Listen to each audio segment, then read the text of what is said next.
どんどんどんつないでくどんどんゲームが動き出すどんどんどんつないでくどんどんゲームができていくどんどんどんどんどんどんどんどんどんどんできていくどんどんどんつないでつないでどんどんゲームができていくどんどんどんどんどんどんどんどんどんできていくどんどんどんつないでつなつなどんどんゲームがつなどんどんどんつないで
Hello everybody!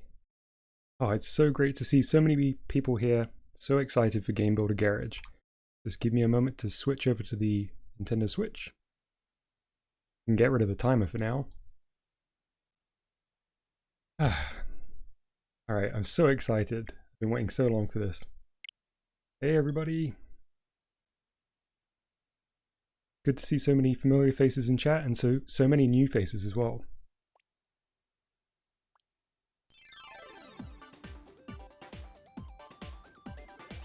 Okay, save data from the demo version has been found. Keep playing from where you left off. Yes, I think I will. So for those who don't know, in the demo you get to complete a couple of the interactive lessons. Programming 101, the first of the checkpoints, and Tag Showdown. Okay, no, this is not the demo, this is the full version, but there was a demo that was released in Australia a couple of hours ago, and will be releasing in your local time zone along with the full game. Okay, so I think I'm going to warm up with Checkpoint 1. Checkpoint 1 says, test your skills at the checkpoint. Don't worry, you can do it. Yeah, I suppose if you're in a time zone where the game just released, so will the demo. Okay, so here we have moving the person with the control stick. So this is Alice, this little sprite on screen. She guides you through some of the more complex elements of the game. Looks like you've completed the first lesson. Great work. Hold on. You didn't forget about my checkpoints, did you? Not at all, Alice. Checkpoints are where it will test if you've really understood how to use a Nodon properly. You'll have to solve a Nodon-based puzzle to proceed. There'll be 5 puzzles for you to solve. Let's start with this puzzle, okay? Alright, I'm going to warm up with puzzle 1 here, moving the person with a control stick. Doesn't sound too tricky. Okay, so, what? Maybe you forgot what we're supposed to do, so I'll just explain the puzzle again. The puzzle is solved when a person collects the apple. I like how I said it's not going to be tricky and then I immediately fell off. Okay, so this is the game screen, but we're going to move over to the program screen now. So you've probably seen this in the trailers. This is how you program the game itself. Right, so Alice is just reminding us that we don't have complete control over this. This is not like free programming. This is a a limited selection for this challenge so we can keep on track with whatever the objective is. To solve this puzzle, you'll have to add a connection between the stick Nodon and the person Nodon somehow. You'll be fine, just pay attention to what the Nodon are thinking and you'll figure it out. Okay, now do your best to clear all 5 of the puzzles. I'm sure you'll be fine. Okay, so I'm going to use a mouse for this. So I've actually got a USB mouse plugged into the Switch, and it makes controlling the game creation screen a lot easier. So we've got a stick Nodon here connected to forward and backwards. So I can see already that that's going to be the issue, because when I push the stick to the right, the player character jumped off the back of the stage. So I'm going to delete that, and we are going to add a connection to left and right on the person. So for those that don't know at all, Nodons here control different, these are input Nodons, and they control different functions in the game, and this person Nodon is the character that appears on screen. So I think this is going to be done now. Let's have a look. Yep, there's the forward and backwards movement. No more running off the stage and collecting the apple. Beautiful. Alright, let's do at least one more of these. Framing with the game screen Nodon. So the game screen Nodon is the playable area. And right now, it is not framed well. So let's go into the programming screen, and we can see the game screen is here. And in fact, it's even just saying to us that we need to reposition the game screen. We can see the game screen Nodon is thinking about repositioning. So we probably want to go here at least. Let's give that a try.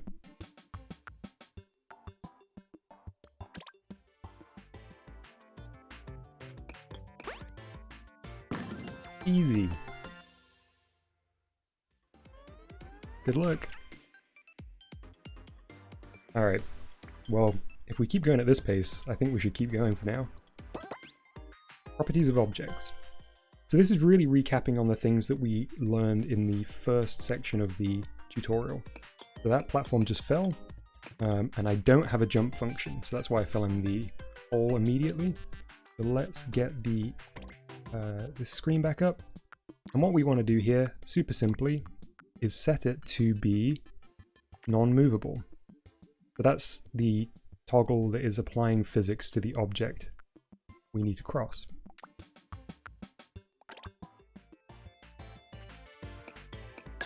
Ooh, aha. But it is also destructive. I didn't spot that. So destructive is what caused us to explode on contact with the platform. So we'll get rid of that for now. Okay, let's try again. It's also destructible. Haha.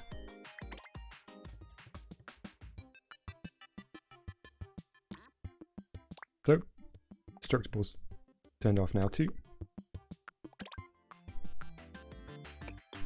There we go, finally. Tripped me up a couple of times, but we got it.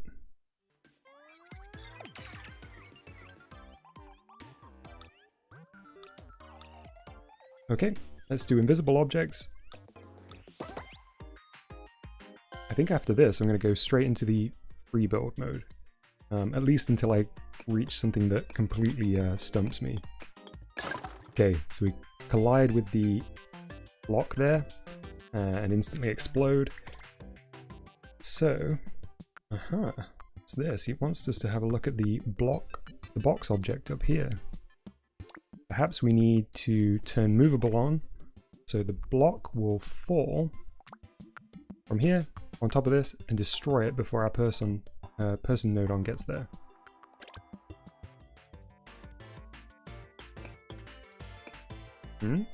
No?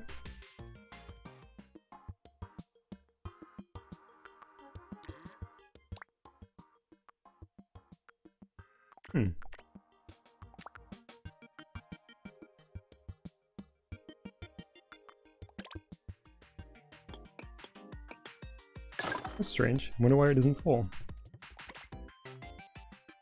What else can we change in here? Oh, we can set it to be visible, and we can set it to be destructive. So that means we'll now be able to see it when it falls, and it should collide with the other block.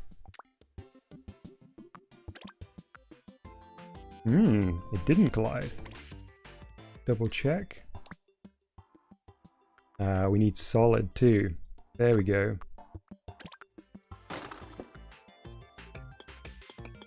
But then we collide with the box, so we need to go back in here and make it destructible, I suppose. There we go. Henry in chat asks, how did you get this early? So I didn't get it early. It's based on the time zone that you're in. So it's now midnight. Well, it's 12 minutes past midnight, meaning it's the 11th, which is launch day. Just downloaded it straight from the store. Okay, last one of these checkpoint challenges, the Rowdy Launch Object Nodon.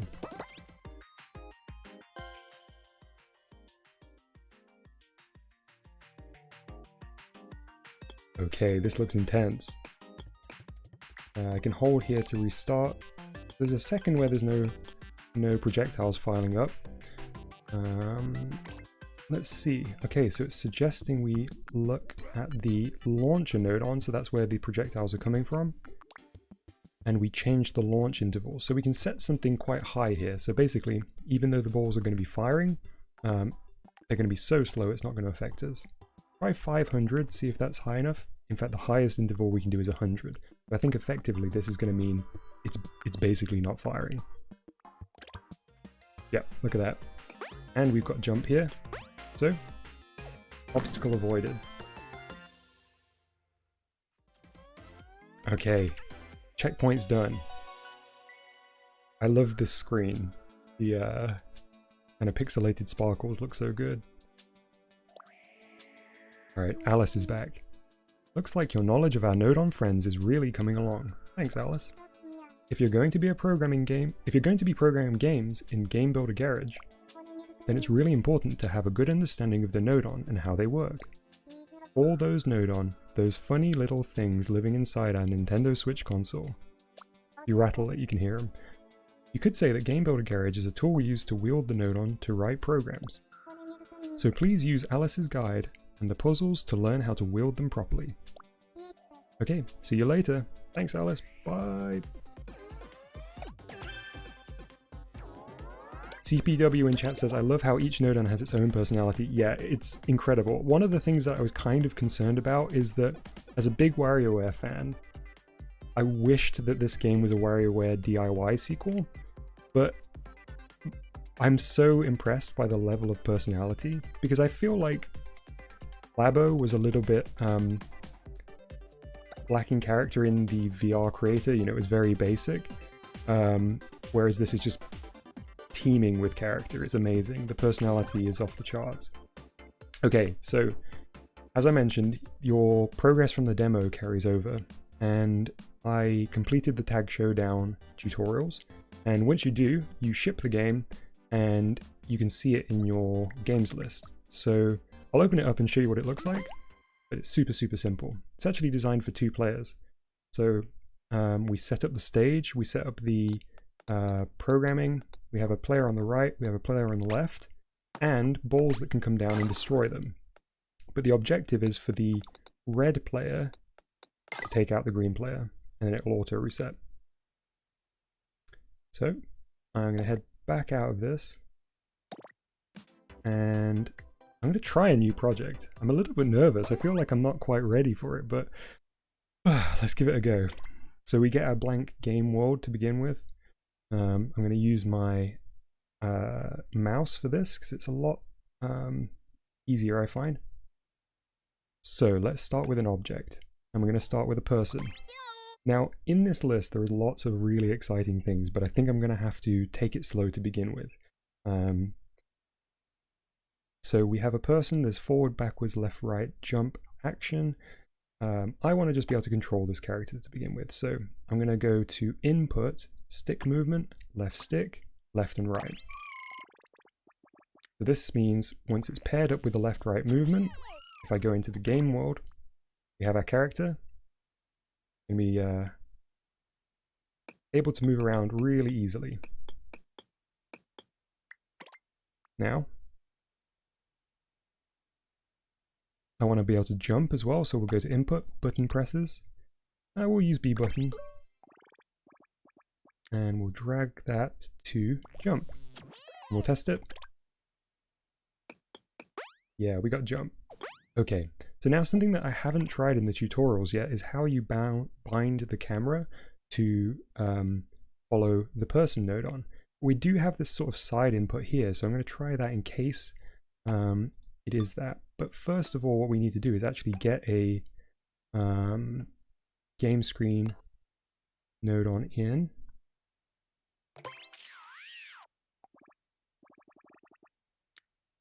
So we have the game screen here, so when we start the game now, the camera's position will be changed, but it's not going to follow us.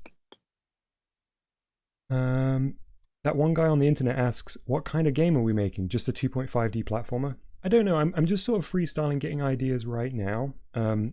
People were asking before what I wanted to make. I have a few games that I have in mind, but I think they're not first games. So here what I'm going to do is just play around with some of the Nodon and see what comes to mind. So yeah, that's the new game screen. You might want to position it up slightly. I'm going to see... Okay, so they don't connect there. Let's have a look. I did see that there is a separate camera. Okay, so it can't be called simultaneously with the game screen Nodon. So let's get rid of the game screen Nodon. I guess their functions are kind of overlapping slightly. And let's get it a little bigger. Perhaps the movement needs to be tied to the person. There we go. That looks right to me. Bring it up here. I love, Nick in chat says, I love how many lessons there are. Agreed, yeah. When I first saw the trailers and I was like, wait, there's 5 lessons? I was kind of disappointed, but when you actually get into it, you realize how in-depth and how long it would actually take to get through them. It took me well over an hour to do the first tutorial. There's a question in chat asking, do I have it correct? You can't use a D-pad for movement? So you totally could. You could set it up, or at least my understanding is you could set it up so that button presses... In fact, let's give it a try now. I'll tell you definitively, because I'm making an assumption here.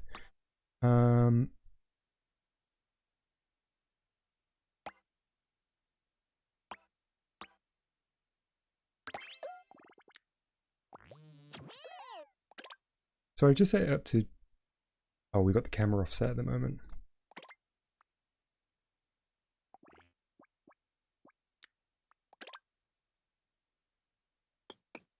Ooh, look at that, the camera's super close. So I'm using A to move. I'm sure there is a way to split those functions so that you could have it move with the buttons on the right Joy-Con. Zapdos Games says Arm Simulator. Yeah, totally. So I'm going to make the game screen bigger so that we get a player nice and in frame. That might be too big. Bring it down a tiny bit. And then let's replace that button Nodon with the stick Nodon again.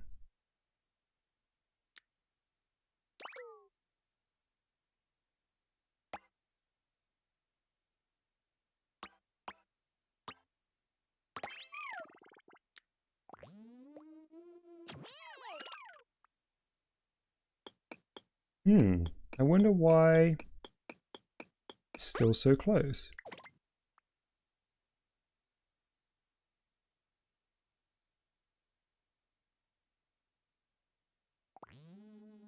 Break this connection and see whether I can go from horizontal. No, because that's an input, isn't it? So can I split off the left stick? I can, right. So now I've split that bridge. Let's try and tidy this up a little bit so that now the movement will pair between the player camera and the left stick movement. Ooh, this is rotation. Huh, interesting. That's cool, but not what I intended.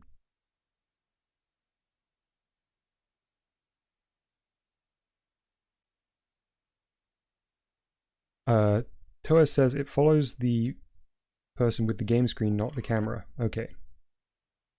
So let's get rid of that. Go to objects. Ah, we have a advanced section here.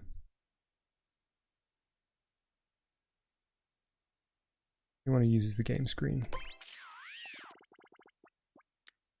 Okay, so we want to go split off here. Let's try an X. Okay, so that's not working because it's connected to the stick and it is just moving a little bit left and right.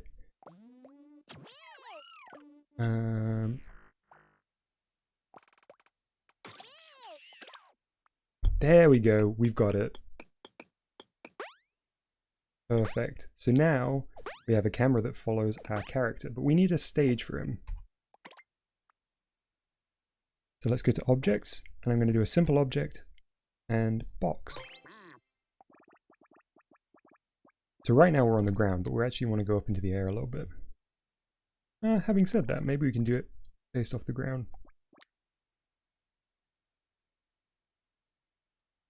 We can change the size here.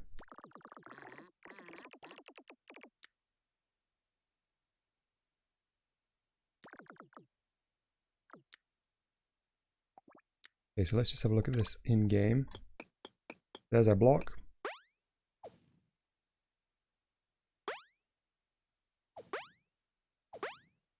I think what I might do is offset the camera slightly so that we can see forward more than we see backwards.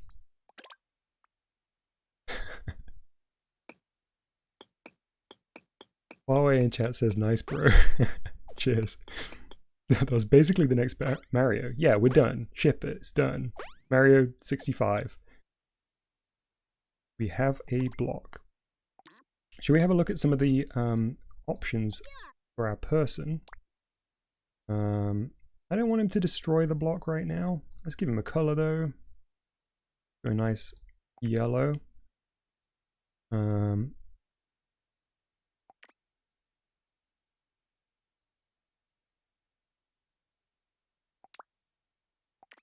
Action. Oh, cool. Okay. So I could bind a action to another key or another button.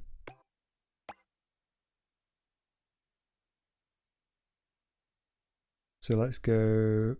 What did I already do? I did B. So go A. And we're going to add that to action. Let's have a look at this celebration. Yeah. Oh, look at this. Speedrun stats. It actually cancels your jump to some degree. No, it's like a second jump. Nice. Andrea says, I want to see the 3D. Oh yeah, we'll get there, for sure. I mean... Okay, so how does... I guess that would just be a second stick, right? We'll go input, stick movements, left stick, up, down, into the forward and backwards. There we go. Sort of 3D.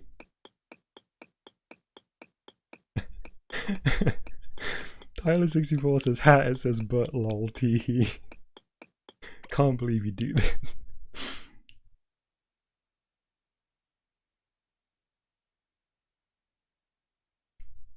Okay, so we are technically 3D. So the other thing that I don't know yet, bearing in mind... Okay, I think I've just answered my question. I was going to say, bearing in mind, I've only done the first tutorial. How do you build in 3D? But I can see up here that we've got an X, Y, and Z, or at least an X and a Z. So when I go up here, I'm looking at a top-down view.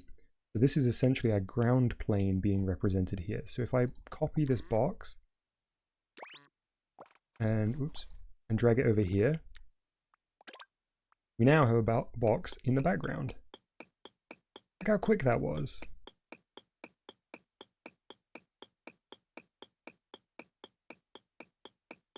Okay, very nice.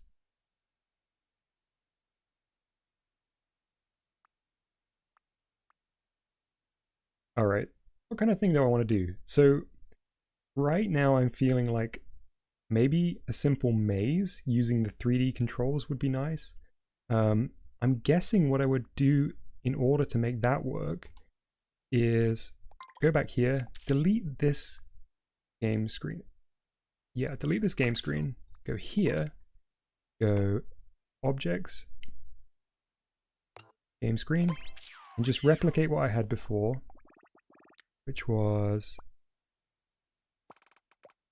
this, I believe. Let's get him nice and centered.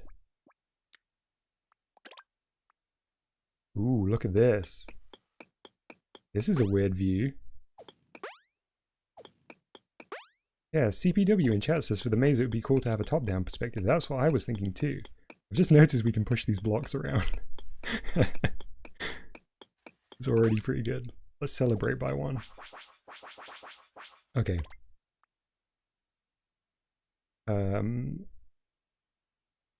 What next?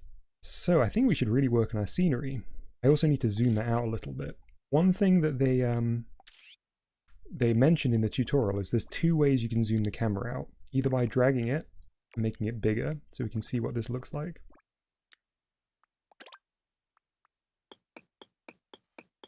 That looks better.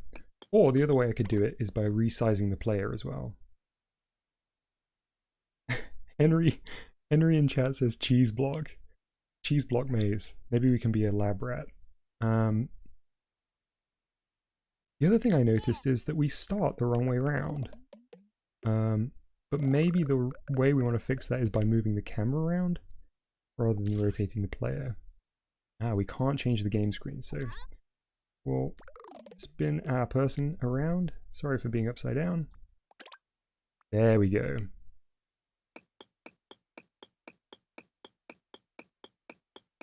Oh, that one guy in chat says, hey, we could make a puzzle where we move blocks around or a secret area. I think we should definitely do that. We'll have most of the walls be fixed, but have a couple of blocks that you can push for secrets. We went from Mario to Zelda very, very quick. Alright, so let's keep our cheese blocks in here. And focus in on the environment. So I'm actually going to move the game screen just while I'm testing this. And get the buttons over here. I'm probably going to remove both of these functions, but for now, while we're testing, let's just leave them in. Be convenient. When I say both these functions, I mean the ones that we've assigned to the buttons for now. See you, Toa. Thanks for stopping by.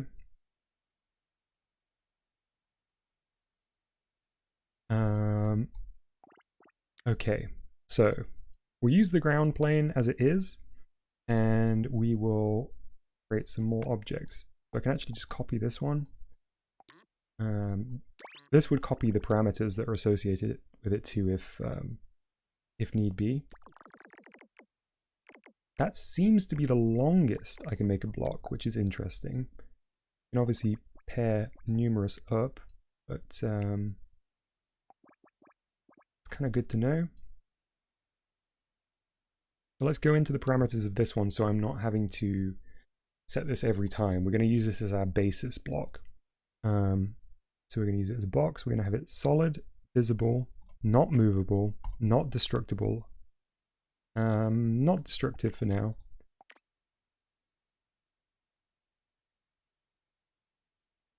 Ooh, hand Nodon. Oh yes, because there's also the IR stuff.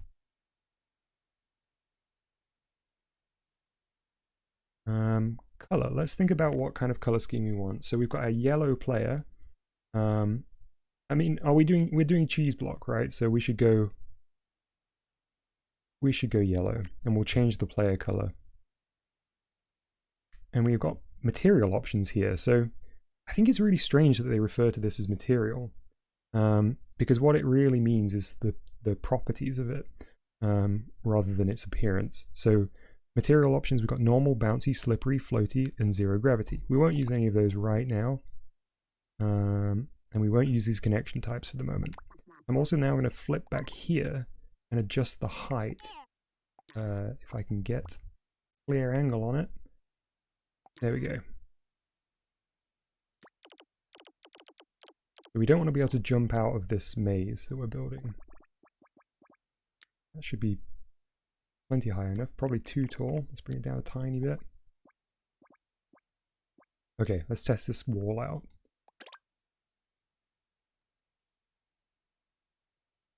Henry, the time that the game comes out is dependent on your time zone, your local time zone, and your eShop region. It's usually midnight of the launch day, so whenever it's like 0001 in your time zone.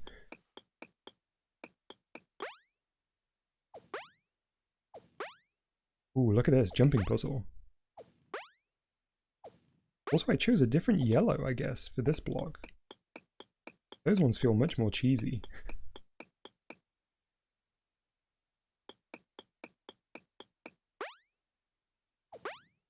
Oh, Zapdos. I always understood material as being, you know, the physical appearance of an object in game development, usually. I might be wrong. That wall looks good. What a beautiful wall. A wall we can be proud of. DRN, can you change the person's color? Yes, I was planning on actually. Just as we did with the blocks. I think I'm gonna go light blue. Oh, something else I want to check. It was way earlier in the chat, but I completely forgot to test it. Is the 2D texture editor, which is something I'm very interested in. Where would it be? Not going to be an input.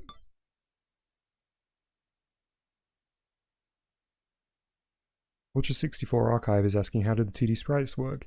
Yeah, that's what I wanted to have a look at now. I'm just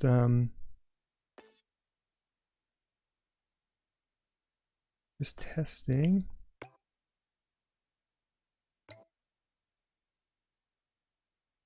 There we go, texture. Whoa. Some of the voices are so good. Okay, so let's go in here. A beautiful texture editor.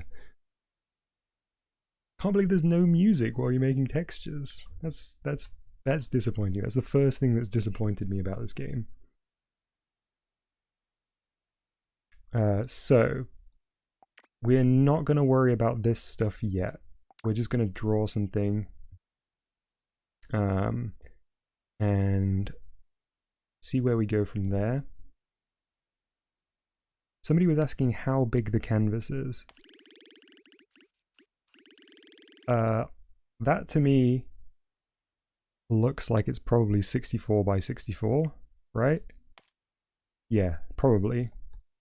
Oh, we get more than one undo. I've been playing a lot of WarioWare DIY, and it's killed me having only one stage that you can go back. Zapdos says 128 by 128, and Javier says 64. So who knows? You can make the brush smaller. There we go. Zapdos is probably correct then. Oh, let's see what this button is.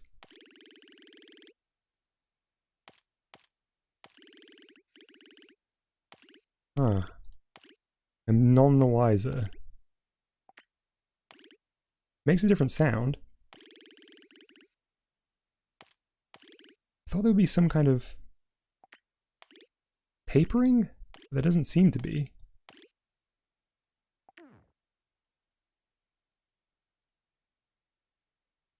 Okay, so if we're in a maze and there's cheese, we've got to have a mouse, right? Gotta have a mice. So let's draw one.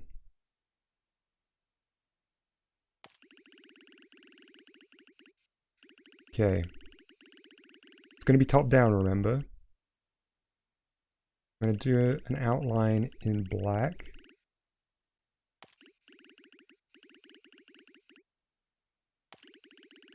There are his ears.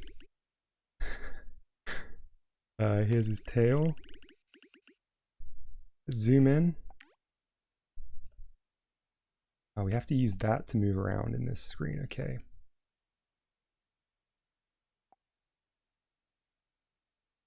And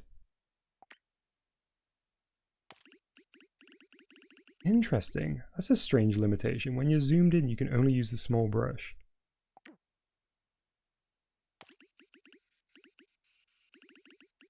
Okay. I won't spend too long drawing this. You can just do it as a test. And come back and prettify it later.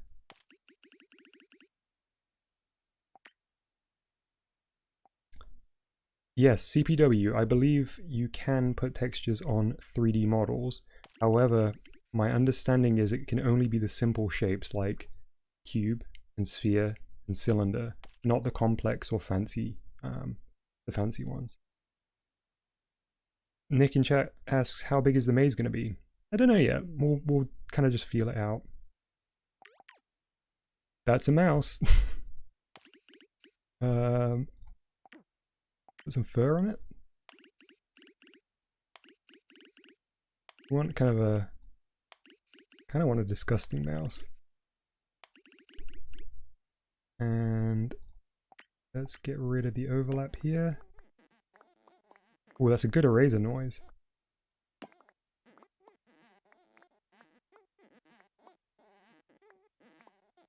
And this bit here, kind of like a squeaky, like a bouncy ball noise. Can you hear that? I don't really associate that with an eraser, but okay.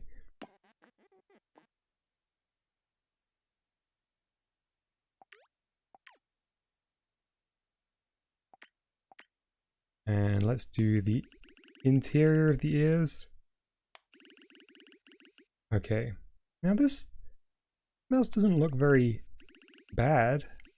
I was kind of thinking of an enemy, but it's kind of friendly. Alright, let's use the fill tool. Here's our color palette options.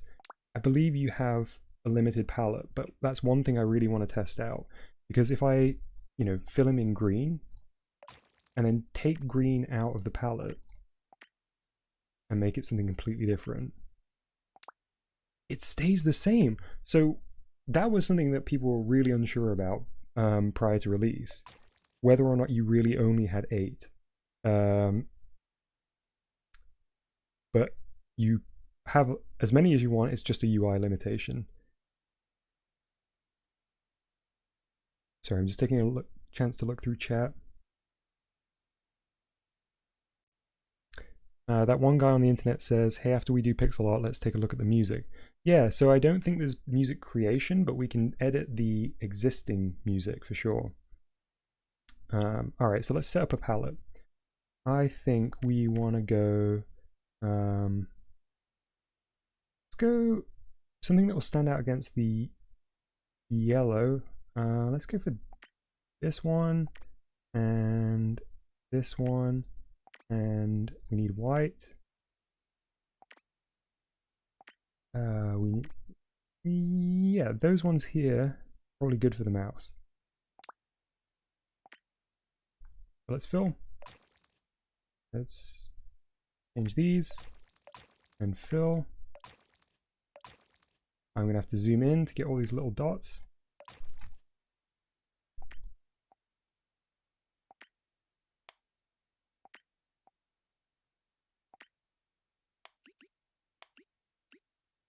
Okay. Let's still got a few more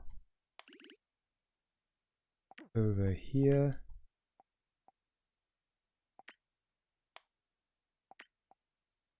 I can see lots of questions in chat flying by. I'll have a look in a second once I've just finished this lovely mouse.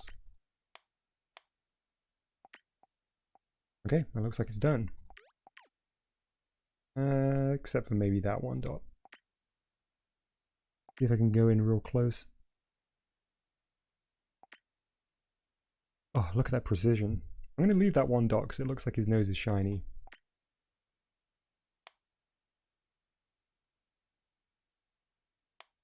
Yeah, okay. Alright, chat. Let's see what you've got to say. Autistic Gamer asks, can you use a stylus or do you have to use a USB mouse? So, because I've been streaming, I haven't tried using this undocked. Let me switch over to my test card. I'm just going to take it out of the dock and let you know. I'll only take a sec. Alright, bear with me.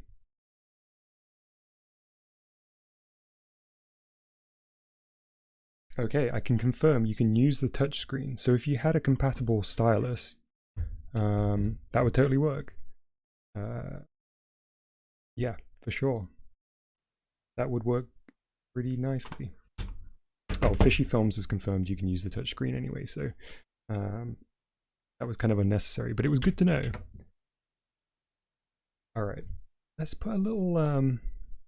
mice don't really have this, but let's put a little something on his tail.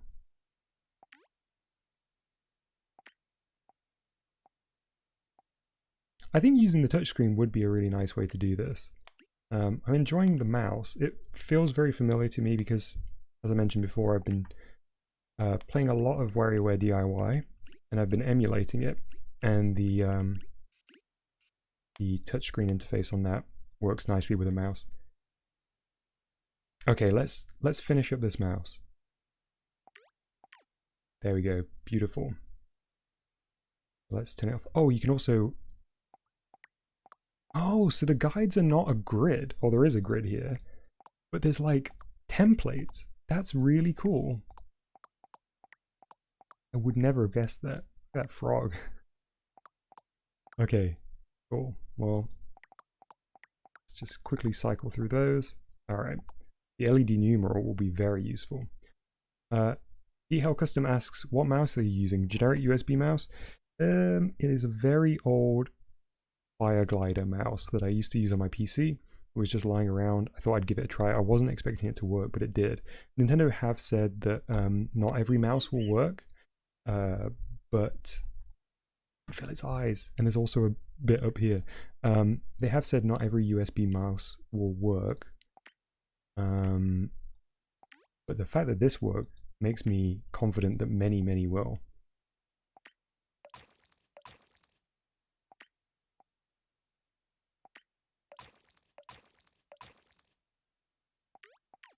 There's this contrast on my screen is not great. Exactly tell. There we go. Nope. I should use the screen mark.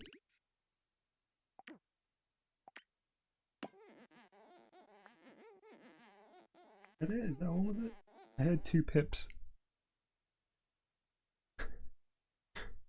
There we go. Okay, so we have our mouse now. It's not assigned to anything. It can't do anything right now, but it exists. So I think I'm going out on a limb here, but I think if we drag to here, that will effectively turn this block. We had it as like a yellow block of cheese before. It will turn it into a mouse. Yeah, let's see whether that worked. Okay, so it's applied the mouse as a texture, as a texture to the block. Powerful image, but not exactly what I intended.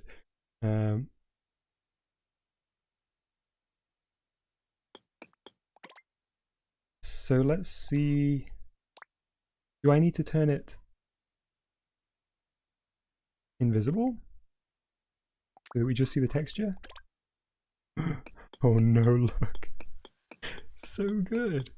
Oh, that's amazing. It's like a family of mice stuck in carbonite. Okay, so where was that repeat texture? So we probably just want it on the X center. That's probably what it was.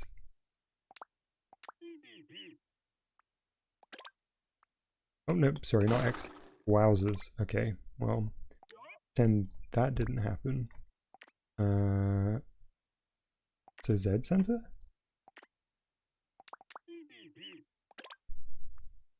Is it Y?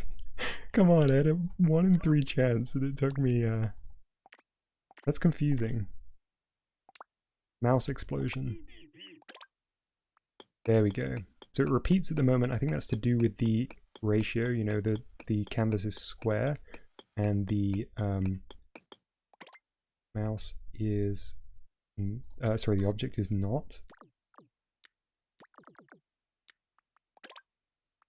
That repeating's weird.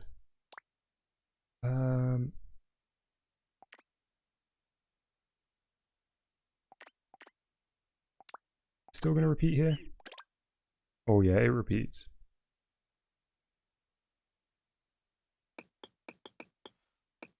CBW says make the block smaller, but I kind of want it to be big.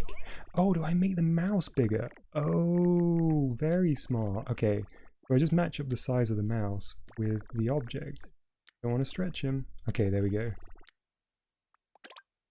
Giant mouse. We've got it. Yeah, we did it. Okay, good start. What if this object was a sphere though? You ever wonder what if this object was a sphere though? Oh, somebody needs to make a Super Monkey Ball game. Or like a Kororimpa. Beautiful. I'm glad I figured that out. Okay, so I'm going to turn off movable here.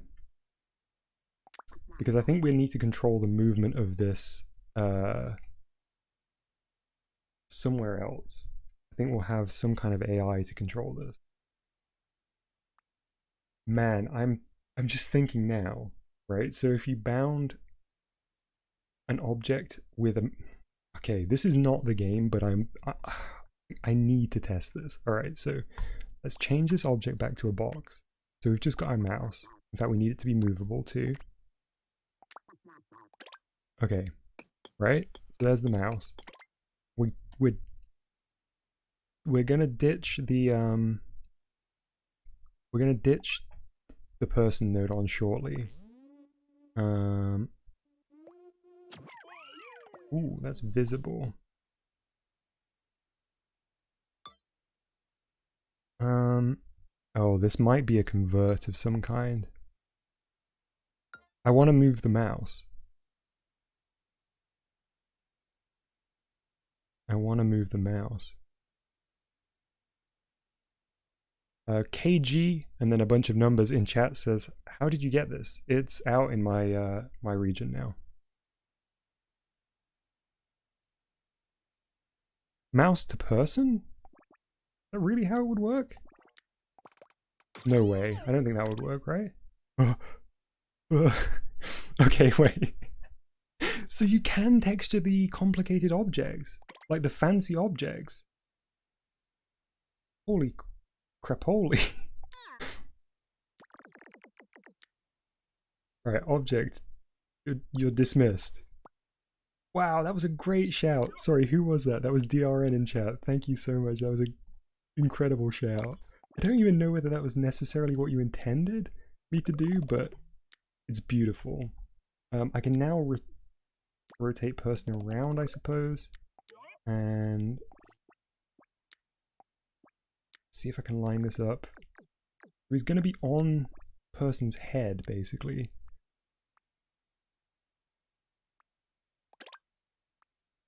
Oh, he's also backwards. Hang on. No, I want to rotate the mouse because otherwise the player character's wires get all tangled. It was kind of big, right? It needs to come down in size a little bit.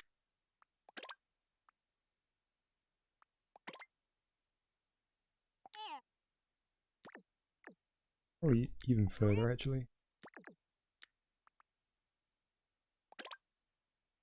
What an incredible game. Game of the year every year. I'm not talking about my game, by the way. I'm talking about Game Build Garage. This is a pretty good game too. Smaller. That was still too big a mouse, but not by much. There we go, perfect. Okay, so the next thing I want to try is if we go into the other view, I want to shrink the person.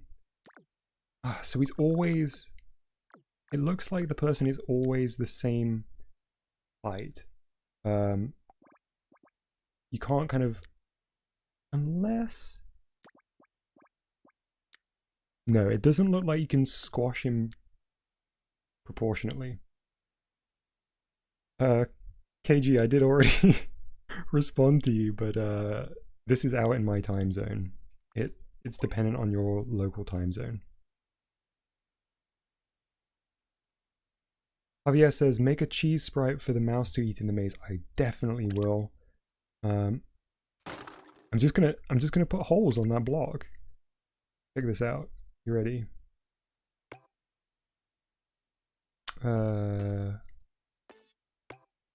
What's it? God. Sure, there we go. Oh no, I stacked them all on top of each other.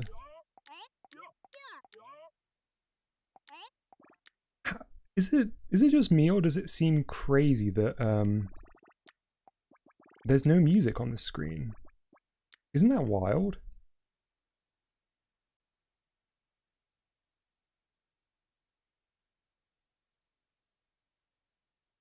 CPW says you can make a pin comment on stream to say how you get the game. That's a good idea. Let me see if I can do that real fast.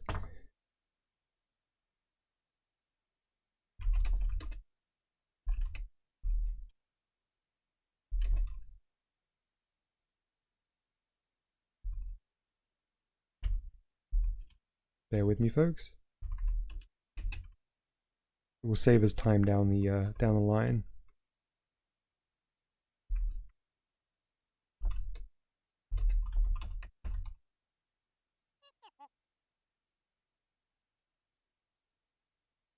The music in this game is so good. That's part of the reason why it feels so crazy that there isn't music on the screen.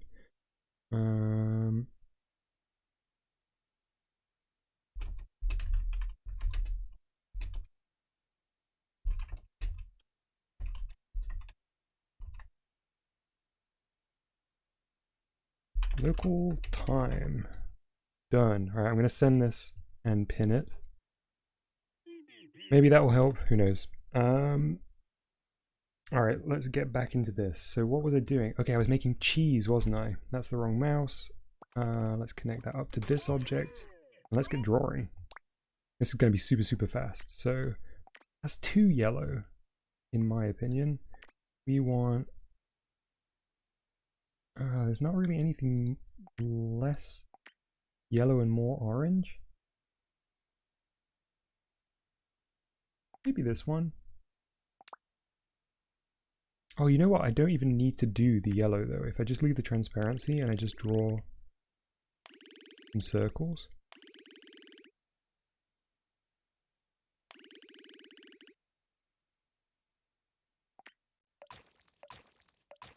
Perfect.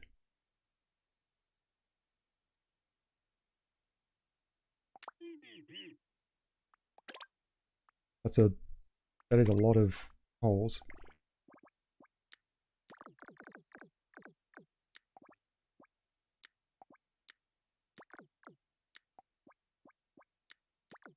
Ugh. Okay, not quite. There we go. Yes, you can use the touchscreen to draw.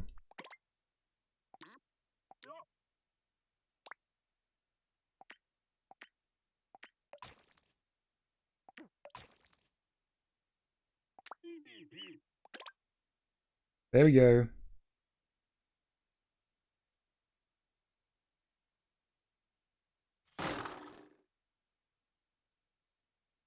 Broski Plays says, add a bit of depth to the holes. It will look better. It definitely will look better. I'm gonna stop playing with the sprite editor now though and get the game a little closer to where it, you know, a bit closer to a game. So let's copy this.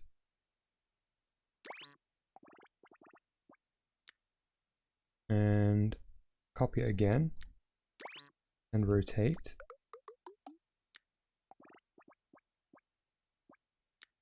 And copy again.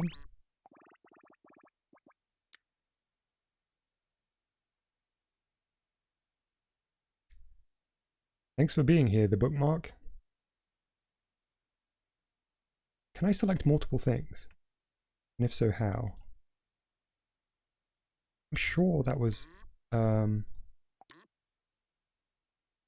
sure that's a function. Hang on, let me use a Joy-Con. Ollie Mango in chat says, is playing with a mouse better than playing with controllers? I really like using the mouse. Although, in this particular moment, I'm sure there was a selection tool function that I don't know how to access on a mouse. I'm trying to switch back to the Joy-Cons, but I can't find it there either. That's fine. DRN is saying mouse connected to fancy object. We can give that a go. Oh yes, we do need to connect the...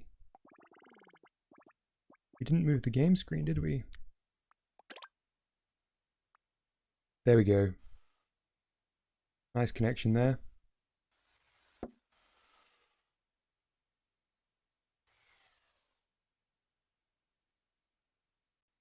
Okay.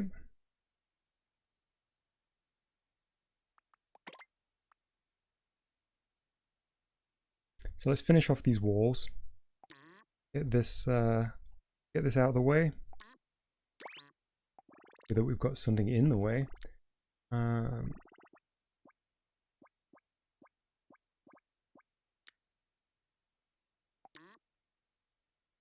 know why I copied this one, but I'm rolling with it.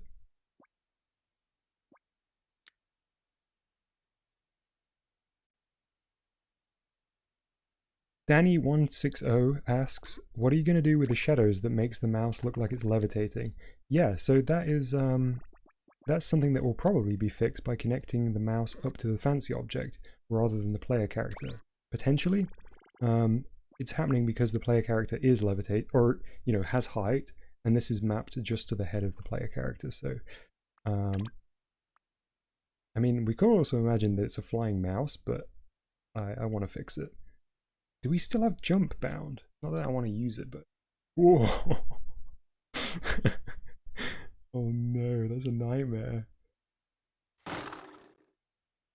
Okay. Somebody asked about music, as in music for your game. There's so much I want to do, and so much I want to see, so apologies if... Oh, that's a good sound. Apologies if I'm a little bit scattershot in things. Let's go into the settings. I mean, this is already a bop.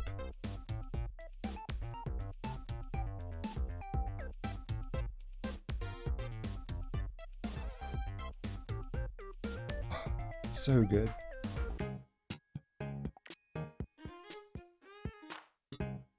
That's a little bit like a Metopia song.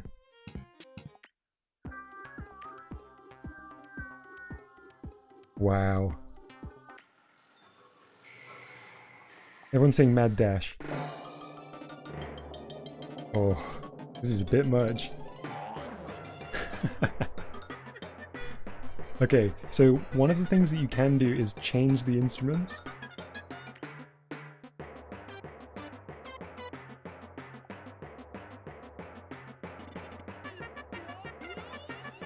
Wow, that was awesome.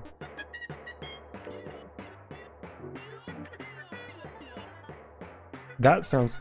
that's a Splatoon sample, right?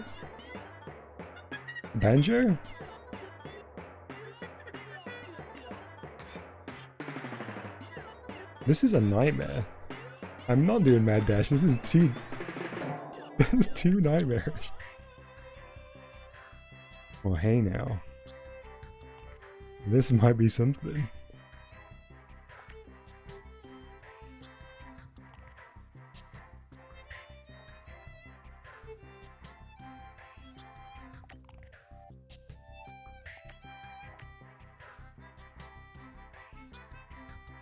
Alright. Speed. Can't change the speed from here. Alright, that is incredible. Okay, so do we need a game start?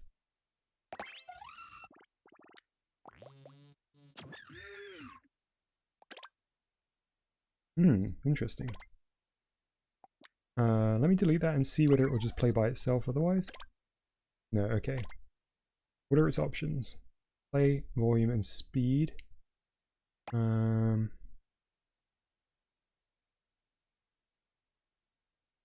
Zapdos says, what if you made it where the faster you go, the faster the music gets? That sounds good. Or the closer to the end of the timer you get, the faster the music goes. That would also be good. Where was music even? Gotten already.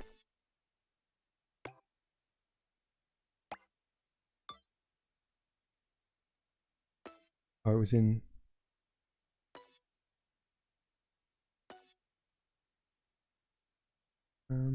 constant. Thank you very much. Let's have a look. Is that an input? Oh, it's up here. Thanks a bunch.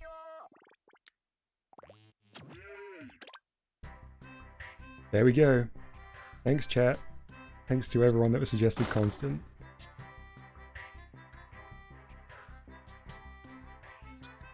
I'm a mouse. Alright. Alright. So I don't exactly know what the game is gonna be right now. I think we're gonna have cheese blocks. We need to lock. Does this lock them together? No, it just locks it in a particular place. So let's get the cheese blocks out of here, or the textures, so that we can move the block around easily. Let's start our person, aka the mouse, right in the middle of the zone. See, this is where I really wish I could select everything and just center it on that, just for tidiness' sake.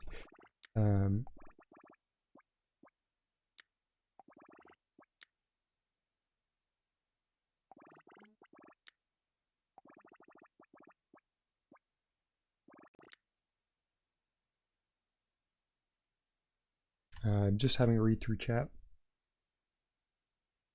DL Custom says game start, delay, and reset. Those are functions to add. Yeah, definitely. Zapdos Game says you could definitely hook up the joystick Nodons directly to speed and just see what happens. Yeah, we can give that a go. So let's just give that a go. Oh, I did promise to look at some fancy objects to see whether there's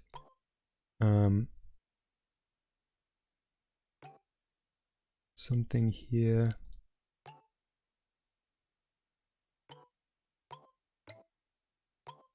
Aha! So we do have a box moving object. So that's probably what we want to use, right? So let's yank these cables out of here. Is this gonna work? Person go away for a second.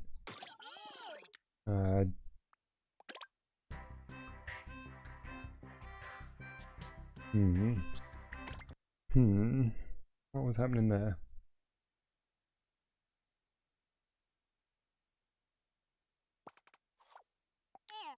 Break the connection between these two.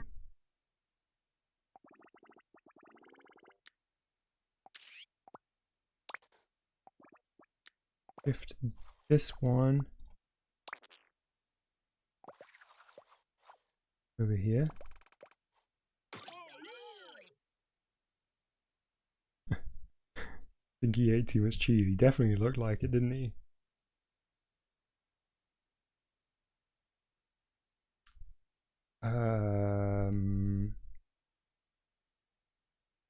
Okay, this is the other thing I need. I'm trying to remember what I was missing. Person can go away. We'll probably keep him just in case we do need him. Ooh, boy. Okay, I got my axes wrong.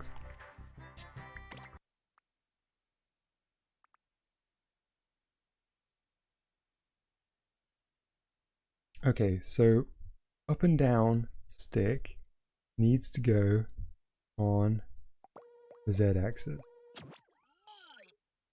Left and right needs to go on the X axis. Have I got that right?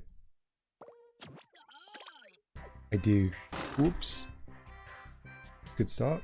Let's hold to restart here. That is one speedy mouse.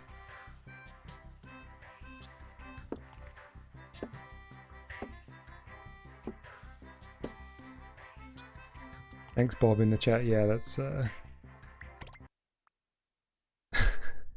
DRN is asking again, mouse and fancy objects. You want me to pair them, or?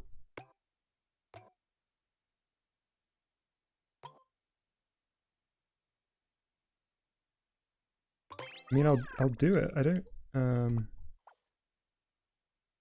exactly know what that's going to do here. And it's only been connected to one.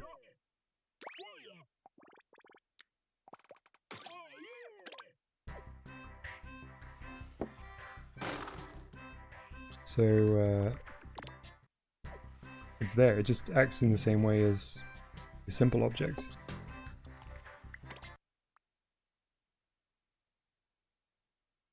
Henry asks, can you make a ground table? You mean like a plane that sits below the character? You definitely could. I'm just using the world floor at the moment.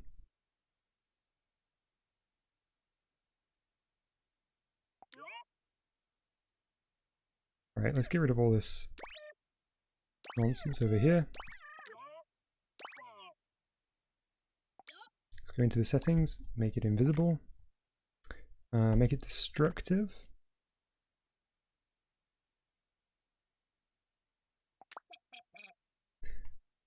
One guy says, this game is an absolute mess. I love it. I wouldn't have it any other way. Alright, so let's squash the object down a little bit, because we don't need that much height on our mouse. That's what's creating the appearance of it floating on the ground, floating above the ground. We don't need to worry about the size either at the moment.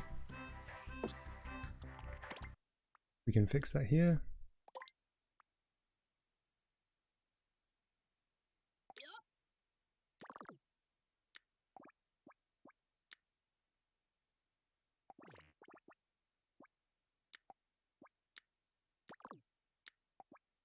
Right to me. First glance. There we go. Right, so one big problem we have right now is that we don't have rotation. Like we had on the player character.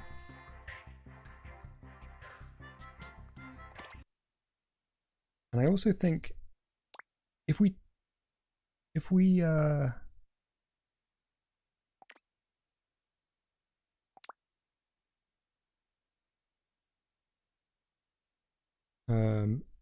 SRC SQWRN asks, have you messed with the game switch Nodon at all? I have not. We can have a look at that. Speed is insanely fast. We can adjust that. Is that in here?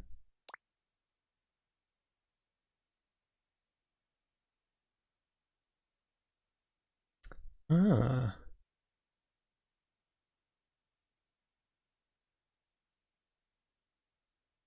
Okay, interesting. You can set the output to be digital or analog if you don't want it to be, you know, a variable. If you just want it to be on and off, you can do that.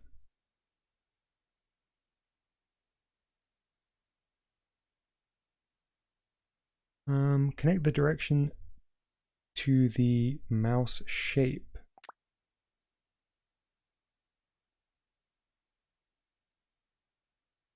You mean from the stick? It only has visible here. I don't think that would do it. Use the rotate object node on, that will be the one.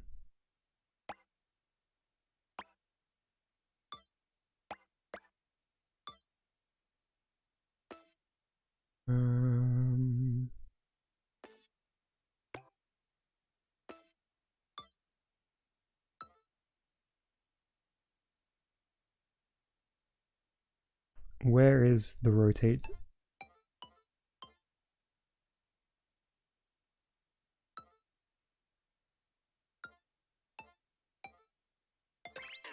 Oops.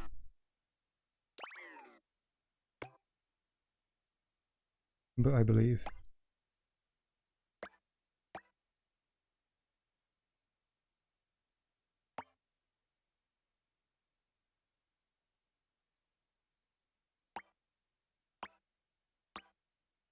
Am I just missing it? It's very possible I'm just missing it.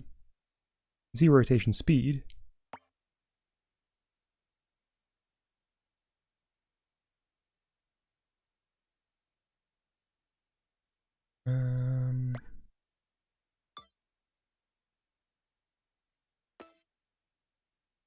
I don't know, folks.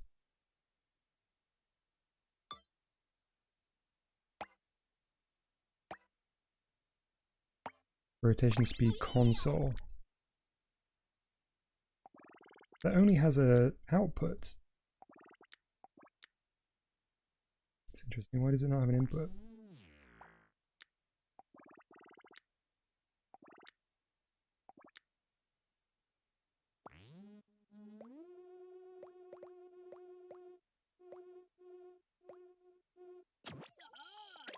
I don't think that's gonna work, yeah.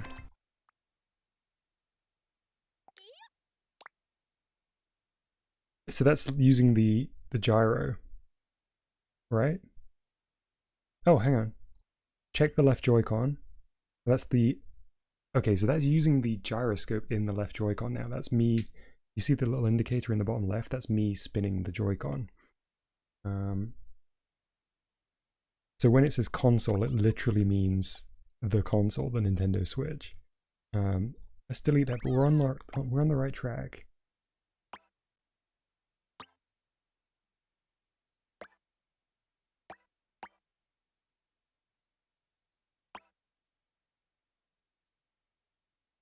Rotation speed auto.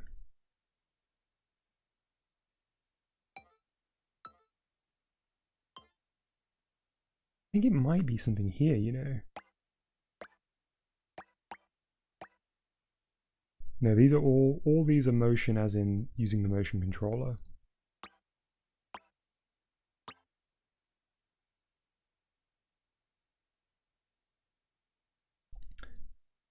I think for now, honestly, we should probably just bind it to car, right?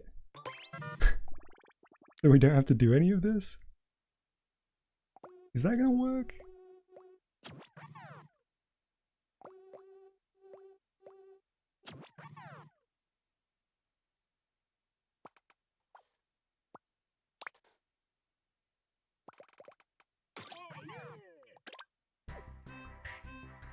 Ooh, I do not like how the car is handling.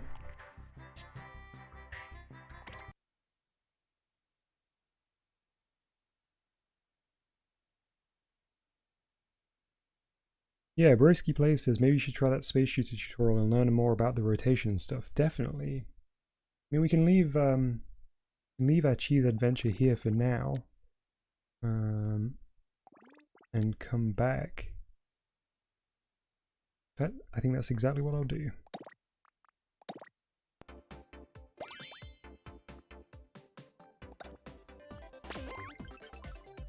Oh, but the next one is on a roll. Well, this will be fun anyway, because we'll learn about picking up objects and stuff, I think.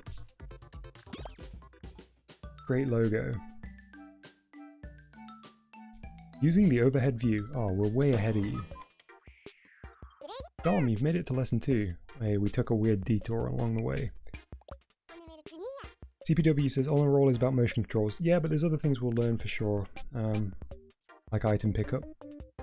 In the previous lesson, we made ourselves a no-holds-barred tag showdown. Wasn't it fun? It was very fun. If you'd care to join me, I've got plenty more to show you in lesson 2. Now, on to the topic of our next game. This one's going to be all about tilting your controller. And the name of this game is On a Roll. You're best off playing the game in handheld mode, I'd say. Not really possible right now.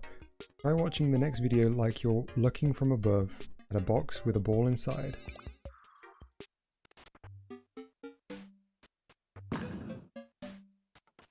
CPW, thanks very much for the sub.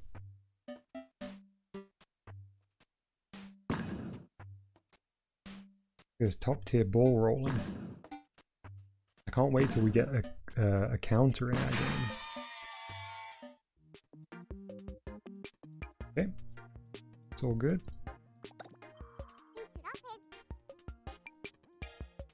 Basically, you have to tilt your controller like you tilt a box with a ball inside. Is that what you're saying, DRN? It says Metopia. Metopia? As you can probably guess, that means for this lesson, we'll be doing our work in overhead view. Okay, so we already figured this out. One thing before we switch to overhead view. First, we need to place one of the game's most important items, the humble apple. For that, you'll want to call up a fancy object Nodon.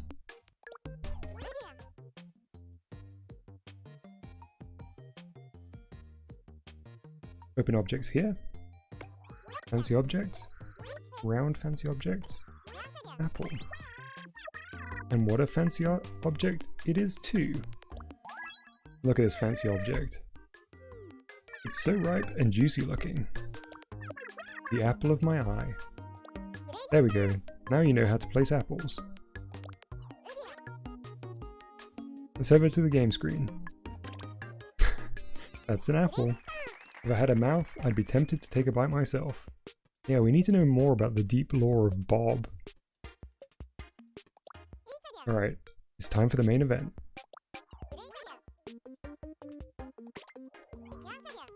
Fortunately, it's very easy to switch views. Yeah, we know. There we go. Just like that, we're in overhead view.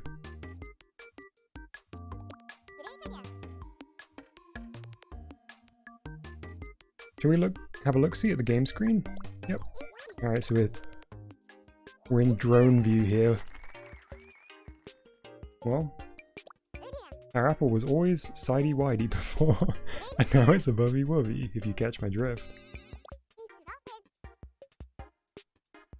This is the view we'll be using to create the level for the ball to roll around in. I should tell Bob all about the cheese mouse adventure we made. How big will the game screen be?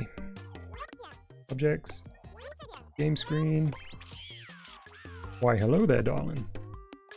Don't you worry about the game screen, I've got it all under control.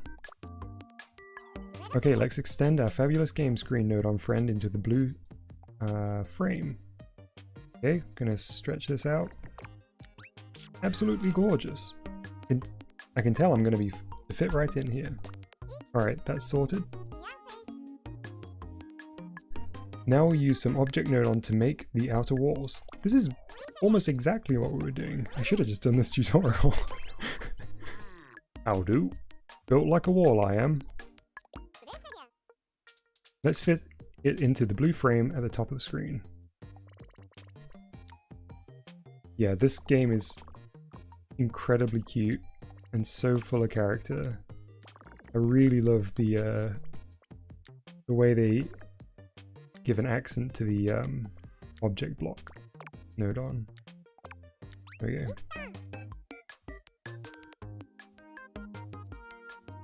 That one guy says Bob's voice sounds exactly like the bunny from Nintendo Badge Arcade. That is a great shout. Now we need to tweak our wall settings a bit. Okay, let's go in here. Only visible and solid. Okay. Going for red walls. Okay, let's copy these ones. I may be a wall at bottom, but I'm at top of my game. What a guy. Oh, we're stretching him out, not rotating him. That makes sense.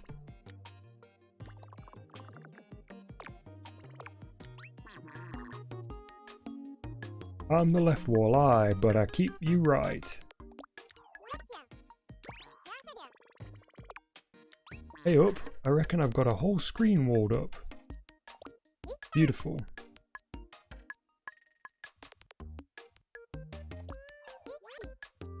Okay. Oh, we are walled up for sure. Looks like we've got a level to work with. Hi Sally, how you doing? We are currently playing the On a Roll tutorial. We're building a motion control game. SRCS says vib-ribbon kind of voices. My favorite kind of voices.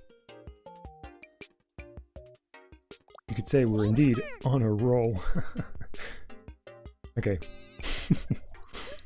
And there you have it. Step 1 is done. What? So soon? Broski says, I like how Alice is so much more calm and not enthusiastic at all. Yes, such a good contrast to Bob. Blimey! Oh, darling, you were magnificent. Well, fancy that. Give yourself a pat on the back. Oh, sorry. Give yourself a pat on the back. In this step, we learned how to enter overhead view and created our play area for our game. In the next step, we'll work on getting the ball to roll around. Nice. Catch you later. Okay. So, it will still be good to know about the... Look, we've got an Alice guide. Speaking of Alice. Boy in chat says, would you rather make a first-person horror game or a first-person shooter game? Horror game every day.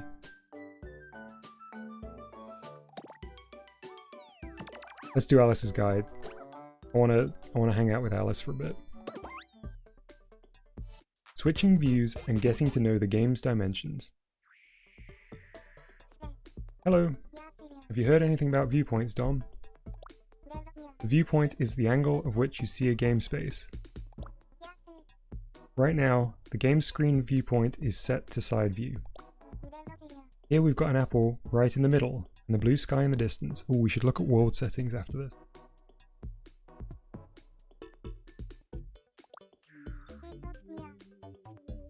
This is a view where you're looking at the game from the side. The name really says it all, really.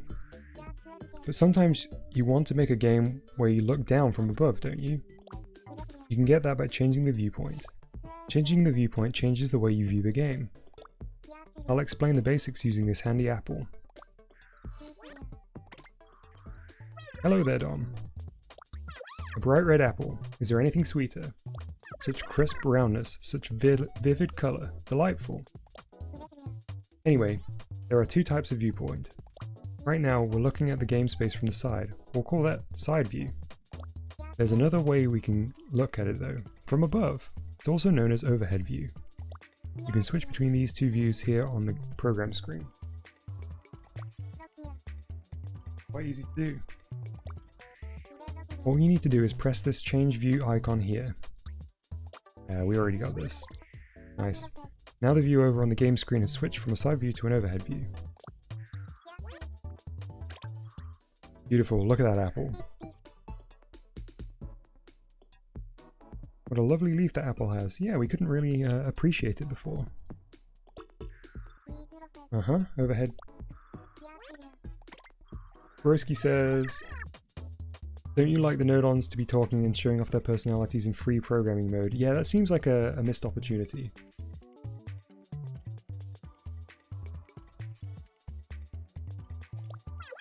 You've discovered a whole new side of the humble apple. Can we change it back from an overhead view to a side view? Sure thing. There we go. Now it's changed back from an overhead view to a side view again. Go back to the game screen. Yeah, we got this, Alice. So that's how you change the angle at which you view the game space. Our game space has 3 directions, also known as dimensions. Each one has its own name. X, Y, and Z.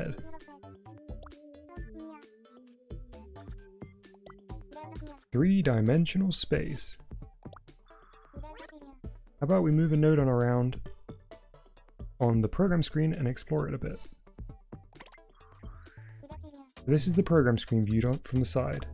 The x-axis which is horizontal, the y-axis which is vertical. We're going up on the y-axis here. It doesn't matter where you move it along the y-axis, the apple will continue to be as charming as ever. What happens on the game screen when you move a Nodon along the y-axis? I was going to say it's going to fall, but it doesn't have gravity. It's hovering above. So that's when we move it up on the y-axis. Its corresponding object will move upwards as well.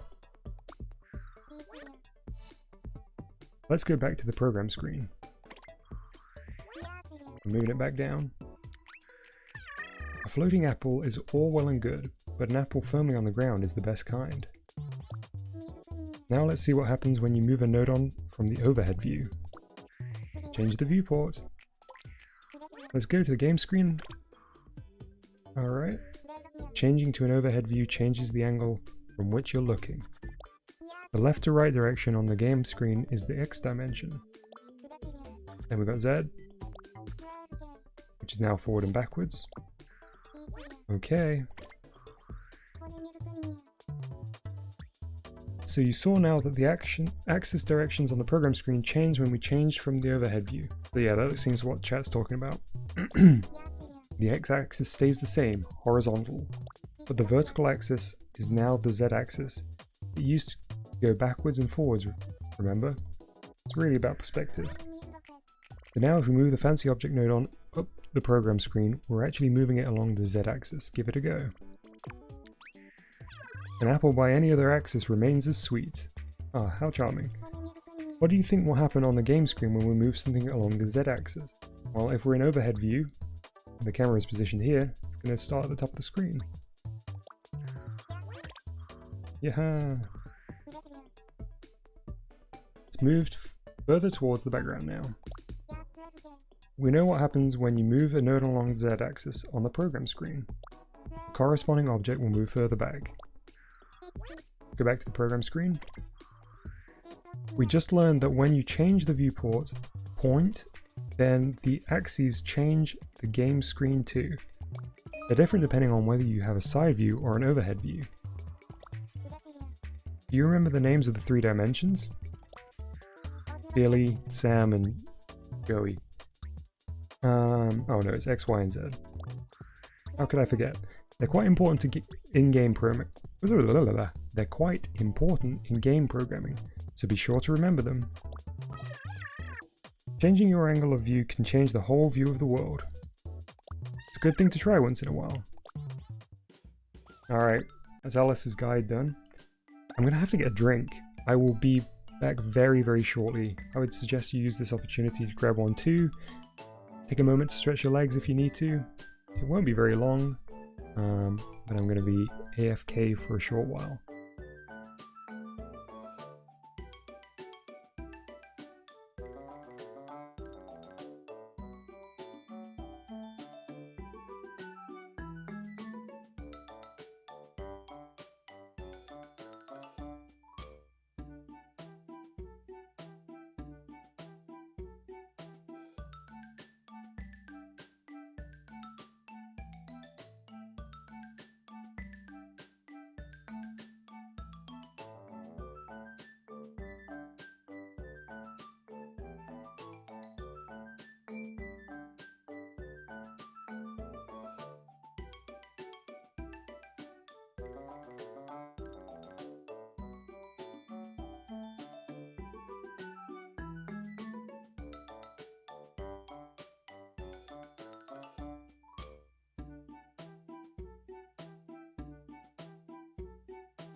Hey everyone, I'm back. I am a little more hydrated now. Perhaps you did the same. I've got a cup of water here. So let's carry on with On a Roll. Get rid of this from the screen. Hey Toa, you enjoy the tunes while I was gone? Okay, so we're moving on to Slanting Spheres.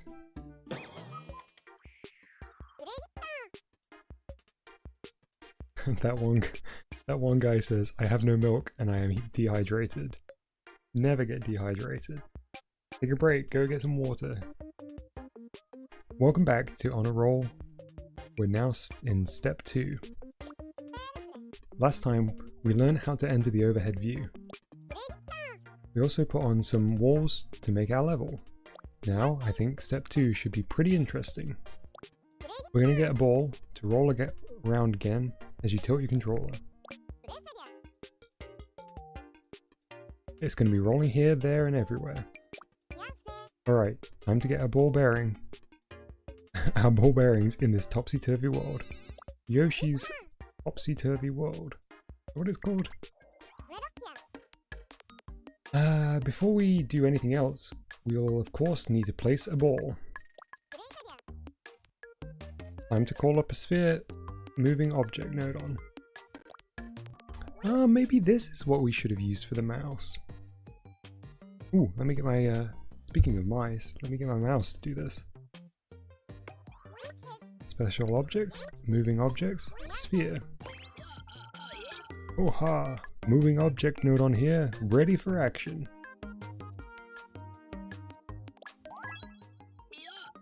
King in chat asks how much time left for the game, as in how much progress through the game. I'm only on the second tutorial. There's hours and hours and probably years worth of content here in terms of the user creation stuff, but in the progression of the structured things, I'm in the second of 5, I believe, right now. Shake out those limbs, folks, because it's time to get moving. Or even better, you do the mental workout, and I'll take care of the heavy lifting. Nice working with you, friendo. Oh. First, let's make the moving object Nodon a teensy bit smaller. Alright, easy. That's right, just like that. Now, to open its settings. We're going to disable destructive. And we're going to change the color to blue. Okay. Aha! Alright. Okay, so folks, I guess, was the position option in the editor for the person? Because if it was, we could just set him to not be... you know, we could lower him into the ground and just display the mouse on the top of his head. Can anyone recall, was this here on the person Nodon?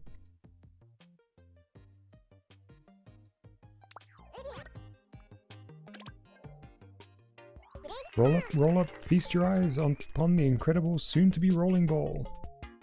Alrighty, try tilting the controller to move the ball. That's not gonna work. You had one job, ball. You know why it won't move? It's because we never taught it how to roll.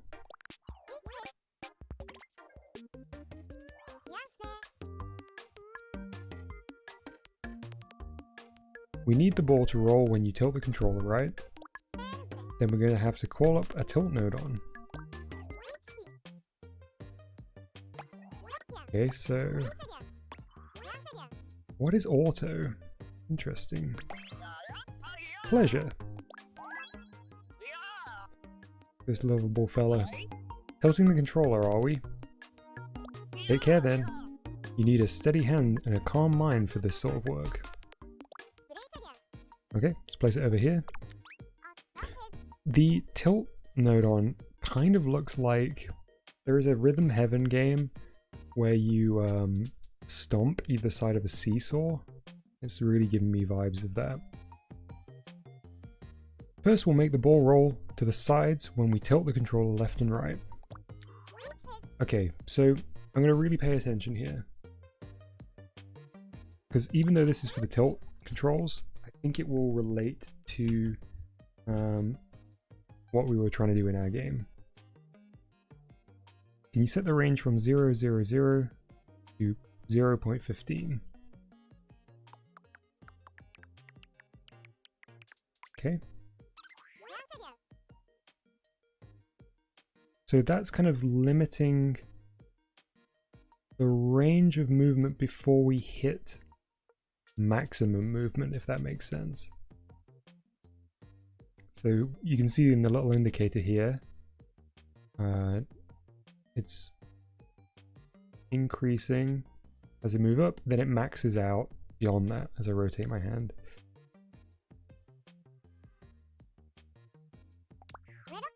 Okay, so we're connecting the Z up to the X. At this point we should be able to roll the ball sideways by tilting the controller left and right. I should point out that X here refers to left and right movement. Okay, time to head over to the game screen to check out a ball in action.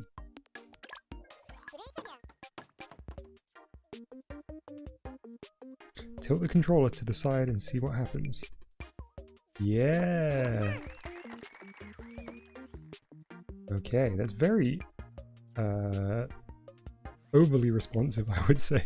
I'm not moving my hand much.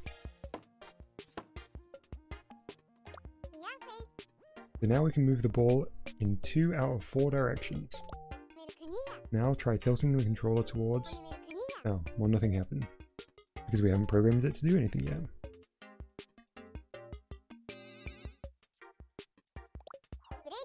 Well, we just have to make it happen. Let's get the ball rolling backwards and forwards. Okay, like this again. Okay, so we copy it. Just want to say, tilting doesn't come easy. When you start to weigh up the important things in life, it's hard to get the right balance, you know.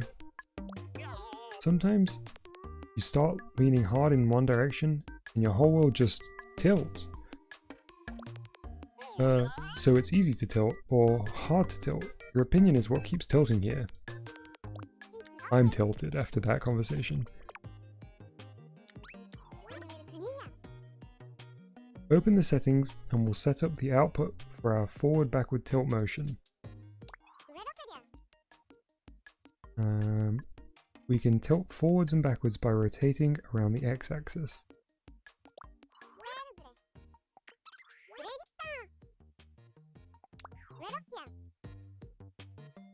Connecting the tilt nodon up to the moving object nodon's Z port, okay? Now when you tilt your controller backwards and forwards, the ball should move that way too. Z deals with forward-backwards movement. Ooh, okay.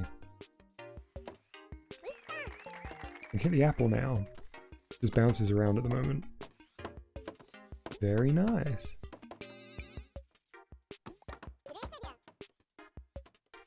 That's it for the ball rolling mechanic. The answer is yes, that's all for step 2. Okay, so we're going to pause here and I'm going to go back into our game and just see whether, I mean this was about motion controls, but I'm just going to see whether I can try the player character movement by sinking him in the ground and then we're sorted. Or if not, I'm going to look at some of the input nodons and see whether there's something similar to this that I can replicate. Hopefully this demonstrates you don't always have to rely on buttons in every game.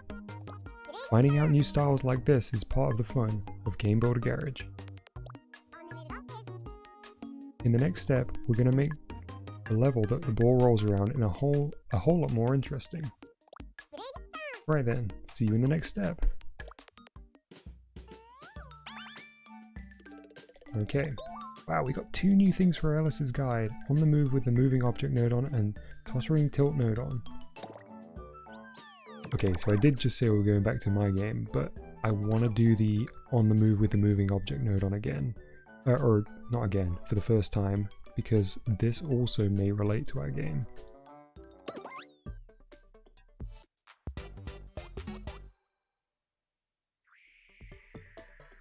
Hi Alice.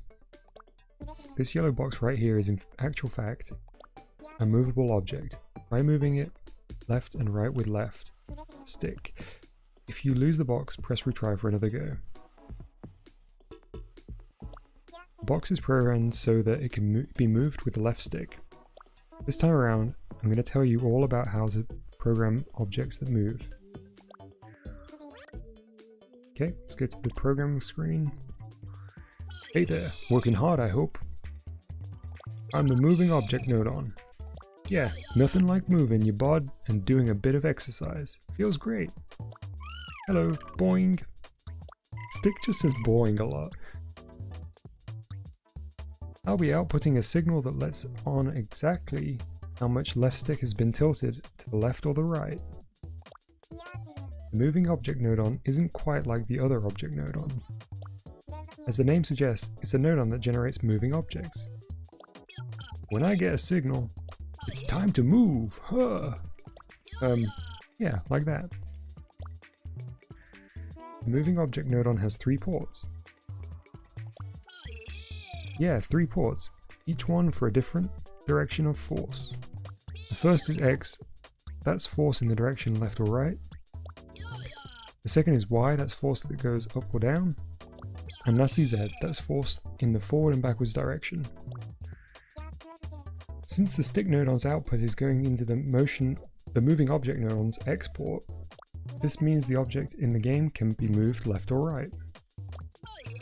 Left and right's all well and good, but I want to dash all over the shop. Hey Dom, how about you get some signal to my Z port as well? We'll need to call another stick Nodon for that. That's up and down, boing! I'll be sending out output when left stick is tilted up or down. We want to make it so left stick moves the object back and forth. To do that, connect the output to the up and down stick to the Z port on the moving object Nodon. There we go.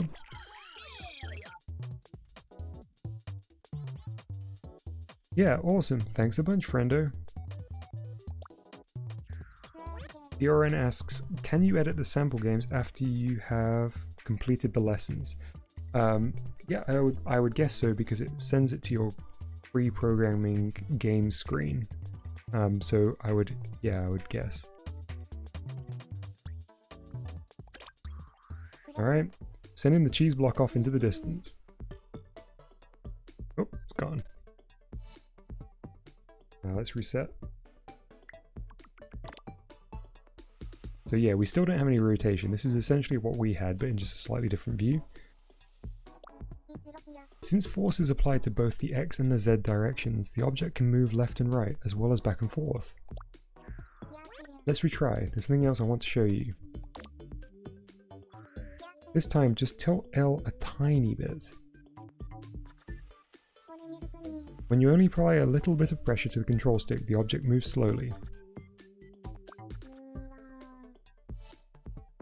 Danny160 in chat says, I think no, but you can make a copy of the sample games and then edit the copy. Great, so yeah, I suppose an extra step, but that gets it sorted. Looks like the state of the control stick is closely related to the way the box moves, huh? Let's check it out in the program screen. Oh yeah, nothing beats moving around in 4 directions. Dom, wanna train with me, bro? Yeah. Remember how, when you tilted the control stick just a little bit, the object moves slowly? Yeah, I remember, that's alright. If the signal gets smaller, the force I put in gets smaller too. Boing. The signal I output depends on how much the control stick is tilted. If it's only tilted a bit, I only send a little bit of signal. That's right, and thanks to that, you can use the position of the control stick to control the amount of force that's applied to the object. Oh yeah! When Dom applies force to the control stick, I convert it to object pushing force. Now you know the difference between moving object Nodon and the object Nodon, pushing power. Yeah, I'm still kind of like an object Nodon though. I've just got different shapes and properties, just like a regular object Nodon. Let's try changing the shape of the moving object nodon so it's a rolling sphere. Okay, let's go into the settings. Just like for the object nodon, you can change the object shape, properties and color and more. Go sphere. Oh yeah, can't wait to rock and roll, buddy. Yeah! Oops, gotta retry. Oh no, I'm back. Oh, I like the way it moves. Okay, back to the program screen.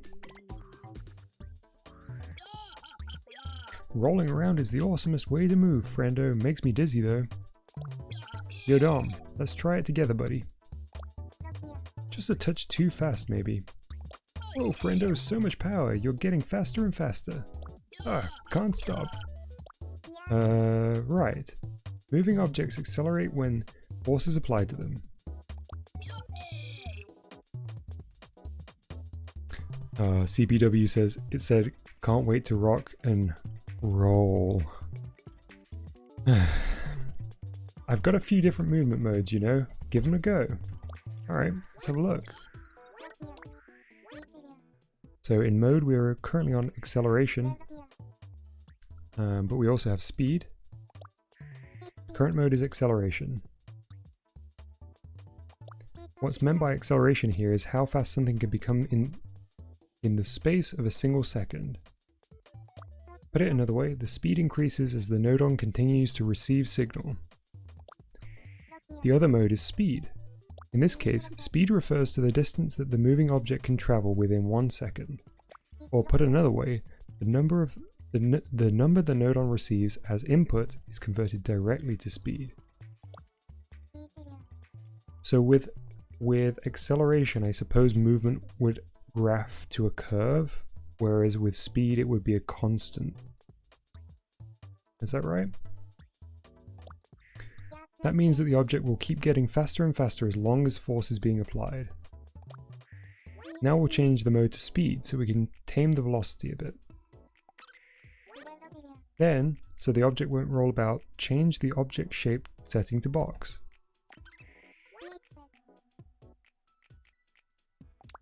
Yeah buddy, you changed my mode from acceleration to speed. Woo yeah! Now we are to move at less dangerous pace. Give it a go. Ooh, that is a far less dangerous pace. Okay.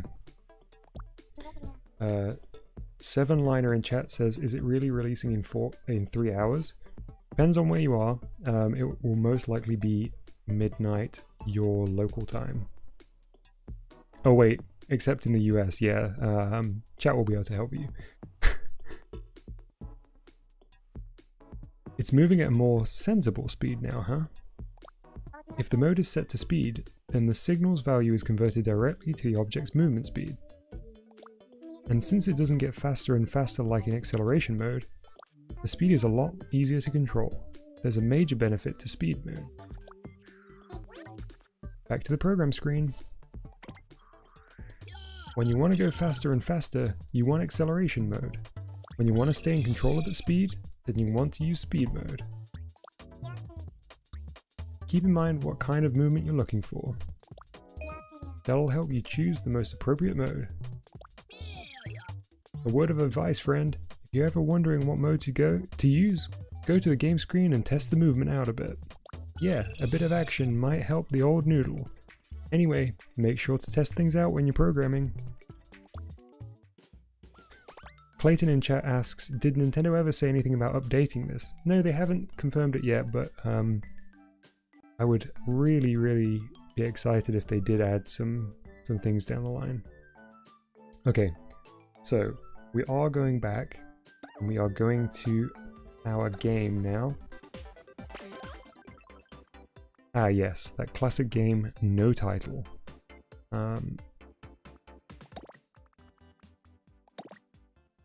Gotta use the Joy-Cons here. Let's just call it Cheese Maze for now.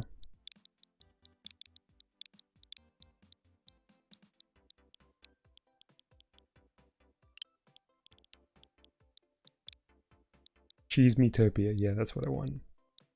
I love an exclamation mark, so let's stick one of those in there. Okay.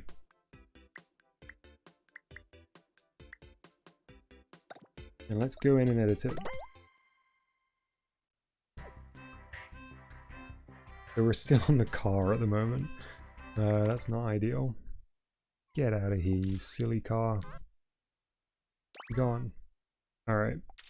So this is the moving object had before. The one thing I did want to try, this is not necessarily the route that we're going for. Alright. Yeah, so we can do this. And it would be handled like this. So what I'm going to do is add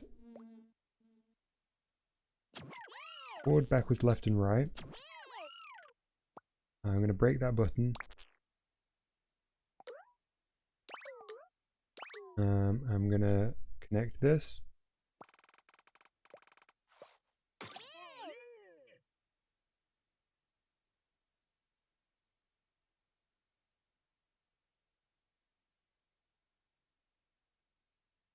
DRN, when you say try to put a fancy object, do you mean just put one in the stage, or could you elaborate a little bit?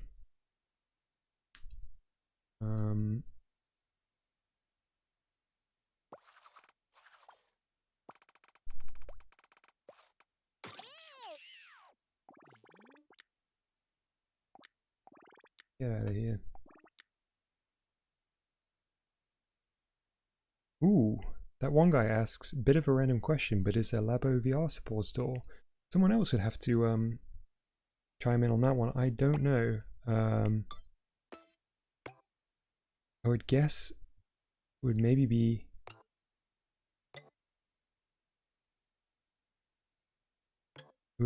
somewhere here if there was one, but I don't see one.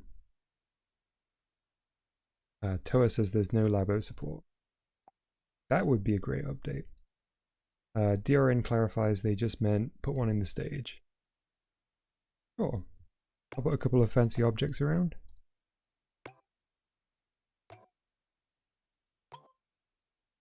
Go to television.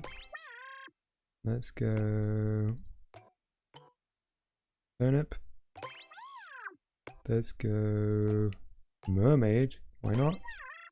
And last but not least, tuna. What the mermaid will be turned into. There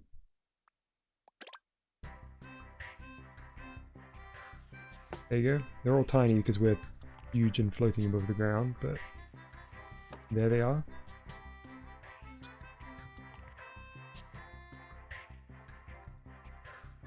Okay, so now I'm gonna try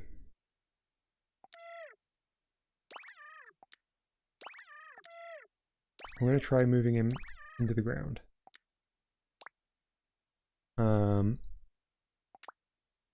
We need to adjust, I suppose, is Y.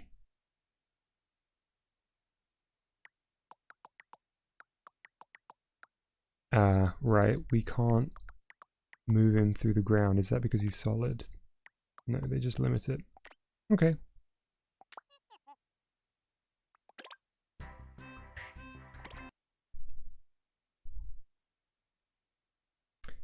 Alright, so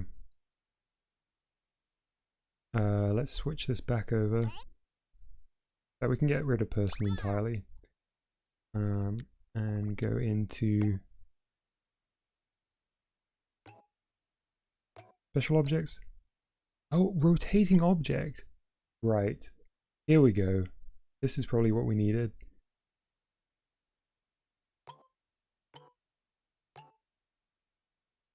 Although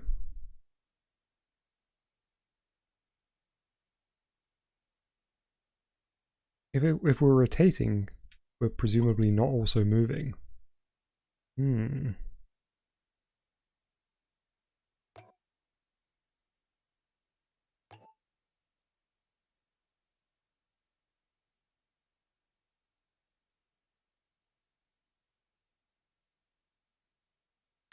That one guy on the internet says, another random question, how big is your actual workspace here? Kind of curious.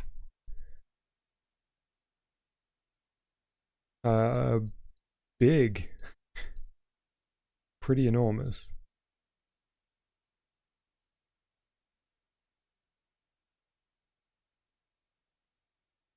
Could you map the same thing to rotation and movement, says Caesar. Well, they are two separate objects. Let's give it a go. Have a box and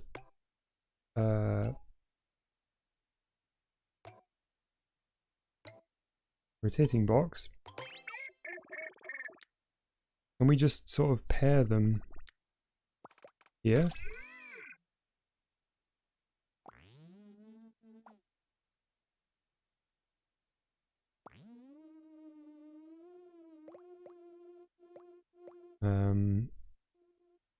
Give this a try. Oh, we don't have the camera.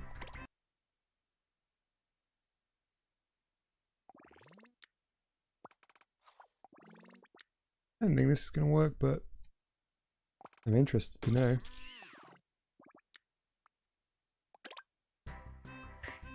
Ooh.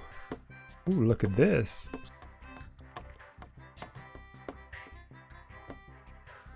So that's not actually anything to do with rotation. It's just because we're tall.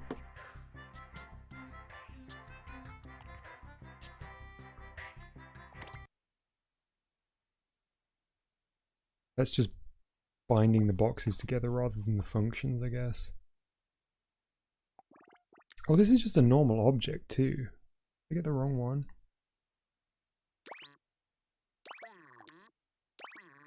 Tetris, yeah.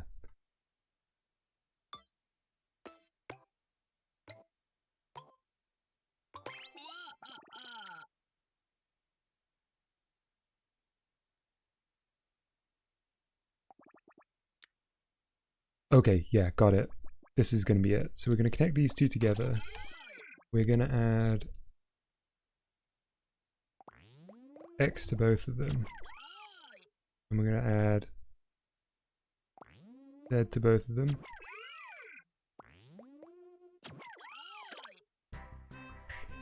Oof. So that is doing it. Ooh, but it's messed up. We're getting somewhere.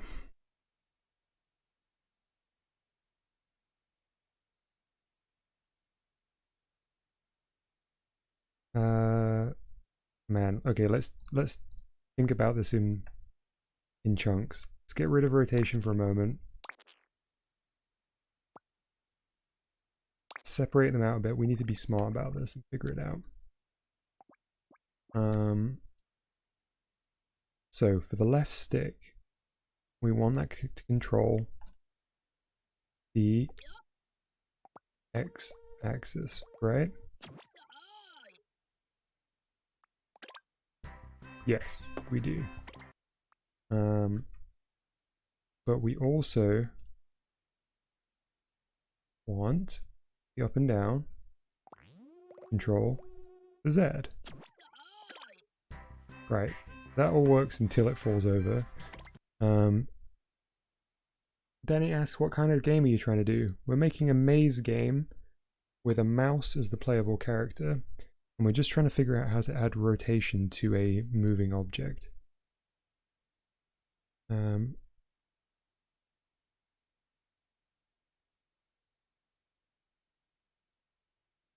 I think realistically we will need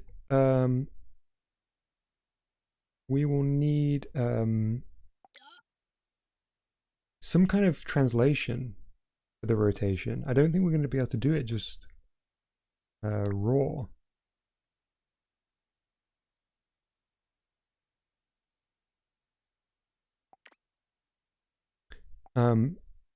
Danny made a great suggestion saying maybe disable the gravity of the boxes if that's possible. That way the boxes won't fall. Movable is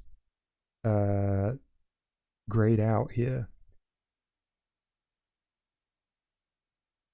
Keep it on speed, like we learned earlier. CPW, when you finish making the game, are you going to post it and give the code? Yeah, definitely. Look at this. World's lamest walking simulator. Now a crawling simulator. So we're getting rotation, you see. Just not how we want. Because it's from a single thing. So let me just go left stick, rotation on X.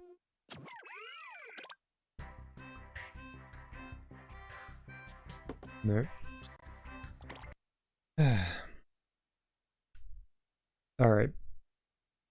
Forget it.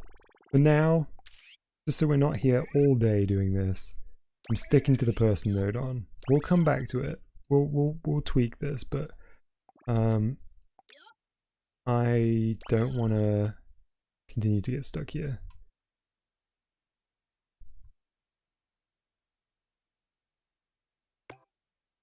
Wait, should do UFO, right?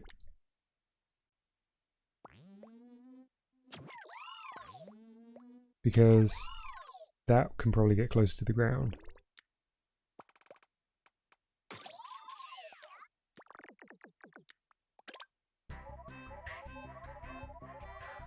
Yeah, alright.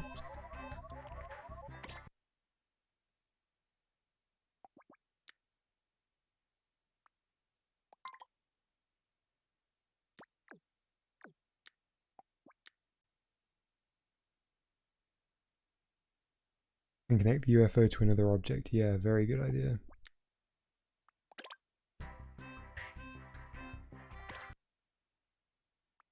Go back into the top view. Let's add objects. I think we can just use a simple object because it's going to be attached to this one.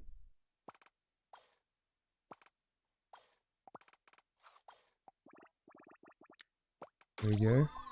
Check that's working. Yes, it is. Here we go, we're getting somewhere now. That one guy says UFM, an unidentified flying mouse. Perfect. One thing I don't quite understand is why when you're... Oh, okay, so I was about to say, why when you're in top view, you put the object here and the UFO here, but it still spawns on top of it. And I've just realized the reason for that is because in the settings, we have connection type and connection point, which will be Y minus and Y plus, glue them together and position it there. So that's why. So you don't actually have to have them overlap in this view. So that way we can get the object way out here because it's kind of in the way. And we can center this nicely with the UFO. I am going to go into the side view and I'm going to squish down the cylinder as much as possible.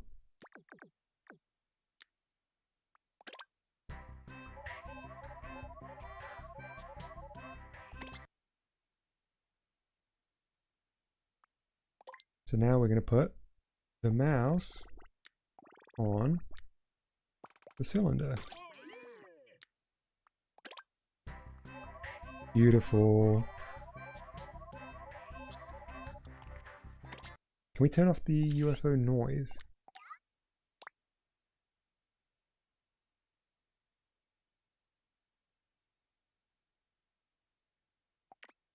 Don't play. There we go.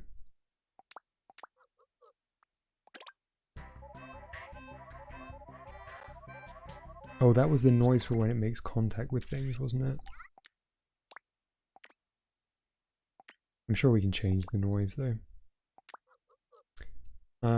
So I want the object to be transparent. I want to... Yep, the mouse is nicely sized. I'm going to go... Okay, so CPW says make the UFO invisible. I'm not going to because I have a plan. Great suggestion, and that would normally be probably the ideal thing to do. But what I'm going to do is actually bring my ground plane up just to the top of the UFO, so we don't need to worry about the UFO anymore or the shadow. So let's go objects, simple objects, box. I'm going to make it not movable. We're going to stretch it out as wide as we can. Oh, somebody was saying there's a way of... Did I misread in chat earlier, but did someone say there's a way to stretch these out further? I think I might have been misreading, but... maybe it was wishful thinking. What color do I want? Make the antenna the tail of the mouse is a great suggestion.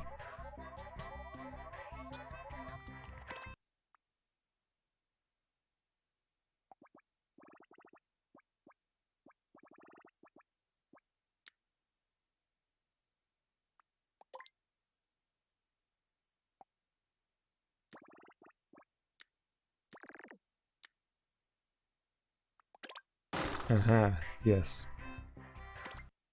Destructible.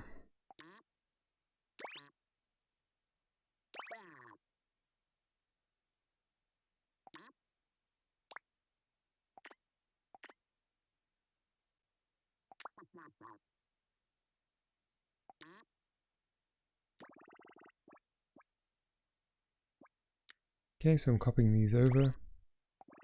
We don't have any gaps in our level.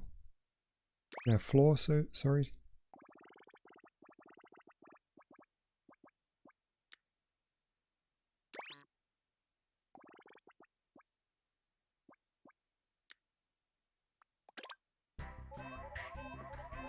There we go. Are they is it causing issues because they're solid? Wow, did the block break off the top of the UFO? Yep, I will be making the antenna the tail of the mouse.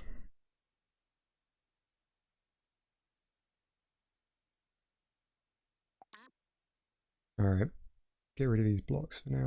Well, just move them aside.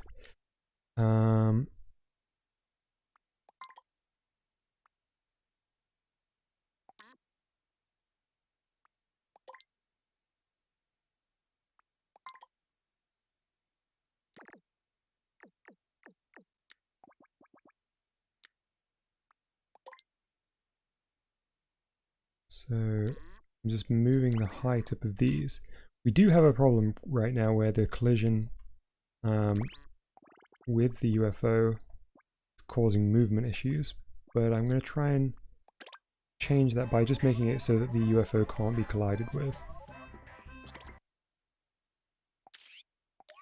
It's not solid. That should fix it for us. There we go. We are making some good progress.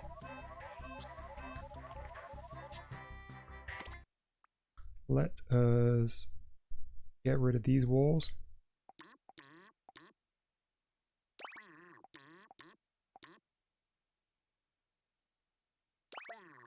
We'll copy these.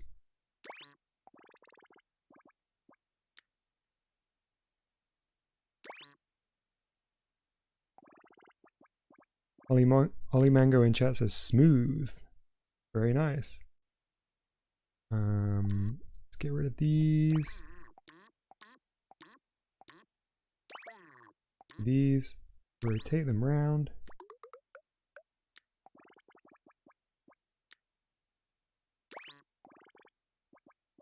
And do the same again here.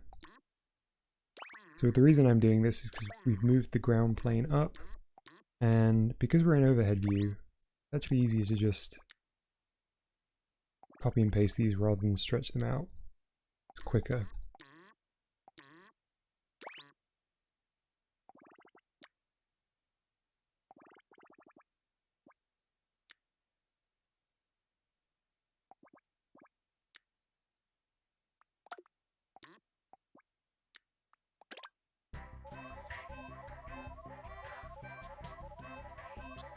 Nice. We need to zoom our camera out. Didn't realize how close it was.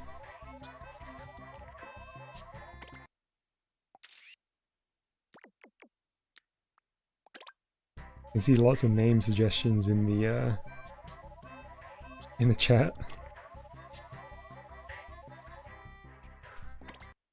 Okay, so if he is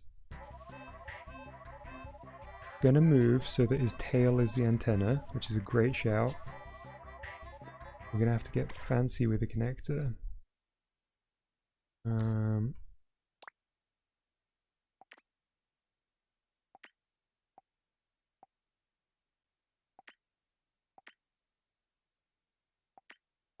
Ooh, can you not change the...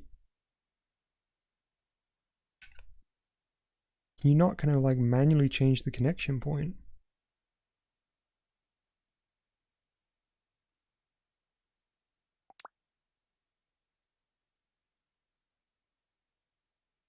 Oh, would I change the... Guess I would change the position here, possibly? Maybe like the Z. Don't know whether this is how it works. Yeah, because it's attached, so I don't think that's going to do anything. Yeah. Maybe we could just squish his sprite down a little.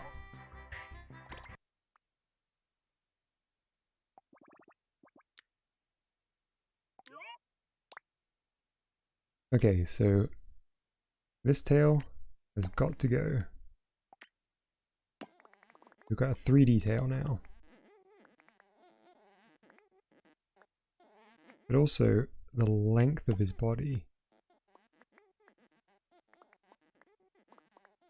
In order to get tail into the right position. Go to black.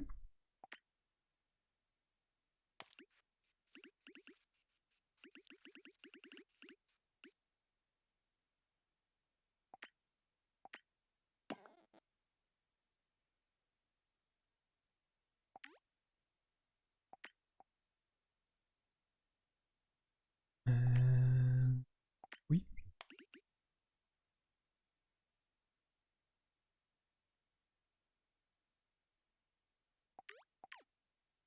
The fact that there has to be an object selection, right? Like I want to shift everything back, but... Oh yeah, here. No?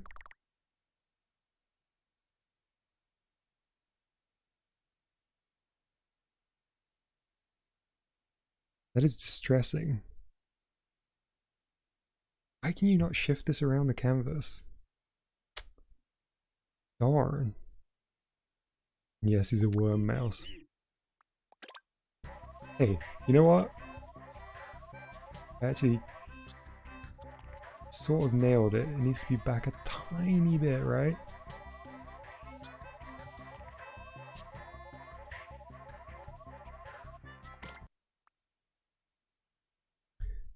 Your Whiskey says, can you search and play other people's games?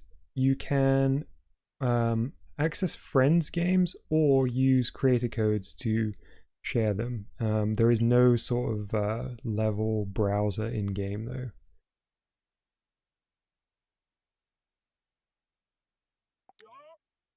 Zero says game is looking good. That's very kind. I wouldn't say it's a game yet, but oh, unless you're referring to Game Builder, then yes, game is good.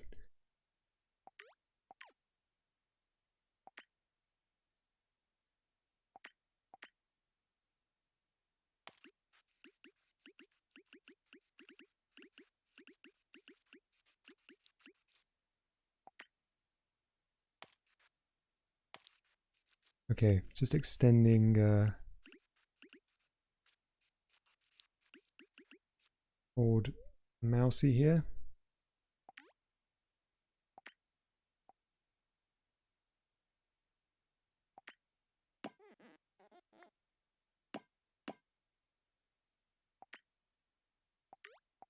Okay. Yeah, I'm okay with that position for now. So, we've got our cheese. Is it currently breakable? I forget.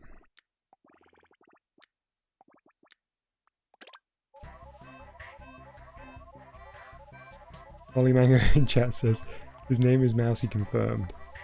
There we go. Locked in. Oh, the cheese block is under the floor. I was so confused.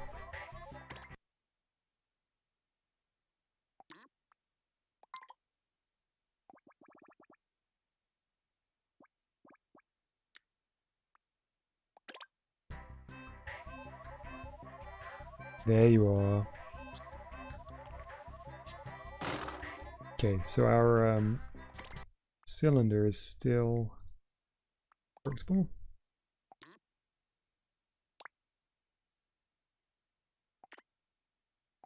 And I do want to increase the movement speed.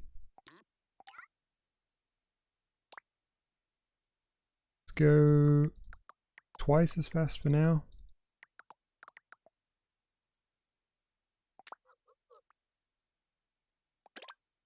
Oh yeah, look at that. Zippy. I love the fact that it's making the UFO noise still like his little robo mouse. So my Wario DIY brain is telling me to add a sound effect when the block breaks.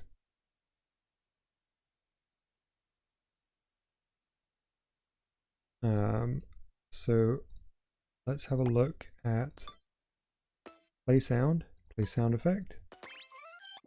Wow, what are these inputs?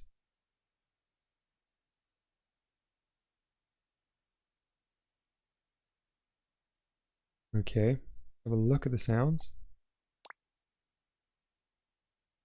Oh, this is a lot of sounds. Wow, okay. Collision sounds?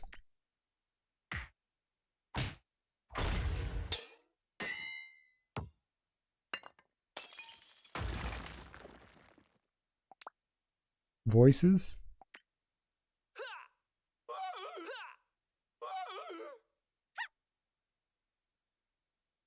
That could be a mouse.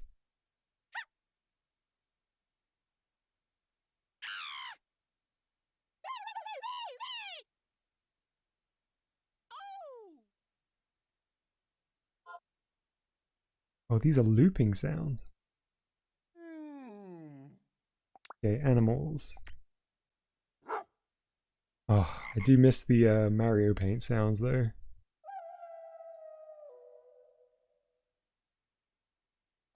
Robot. Where was Robot?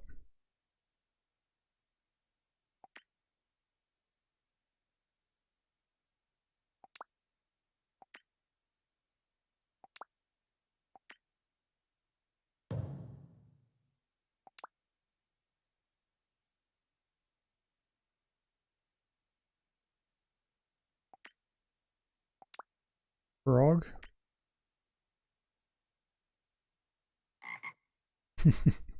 Pretty good. Oh, there's Robot, I see it. Oh no. Alright, I think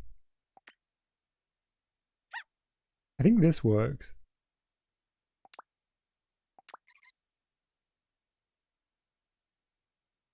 So we want it to play when the block is destroyed. So I know that we have the block that looks for, that watches for destruction. I don't know where that would be. Kind of wish there was a search, because I know no, not timer. Oh, there's nothing in that category, that's fine.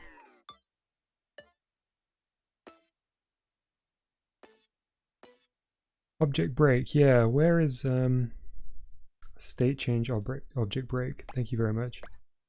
There we go.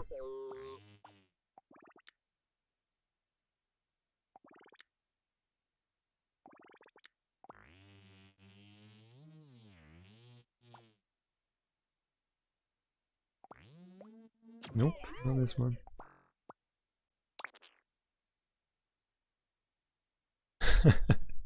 Oh, Danny160 says Dom's greatest enemy is finding where the Nodons are. Yeah, it's the biggest barrier to entry.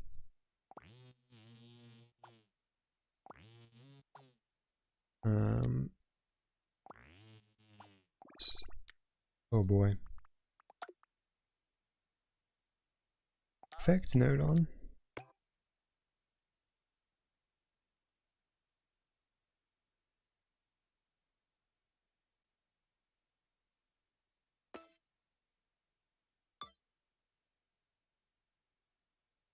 Well, the object break was introduced in... Oh, right. Yes, you don't need to connect the object break. You just tell it what to look for. So we just want it to look at box. And then when it finds that, we add. So it's like a wireless node, basically. You tell it what to look for, it doesn't need to connect, it then monitors for the whole level. Okay, I think it's just this. Come on, speedy mouse. There we go. That worked. It seemed delayed, but um,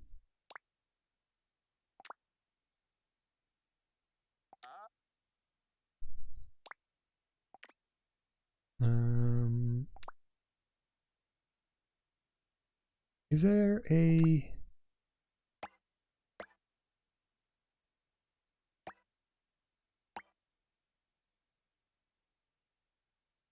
Clayton asks, is there a text node on? There is. Yeah, it's in here somewhere. There we go. Text object. Let's say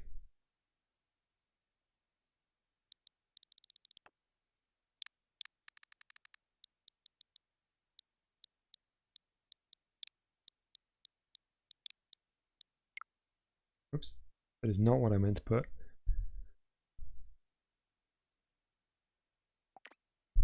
For some reason the keyboard is really laggy when I'm on stream.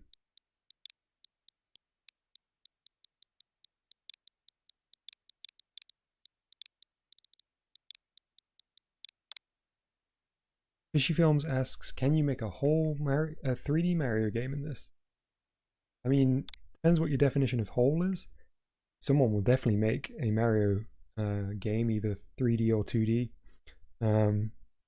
With levels, I would also guess, but you know, it's maybe not going to be like 6 hours long.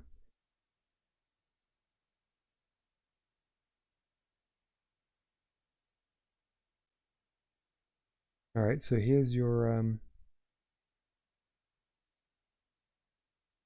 text object.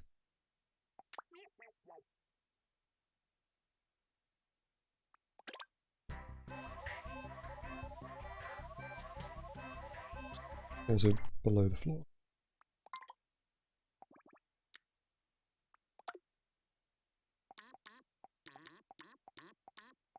Oh yeah, I should totally lock these now, right?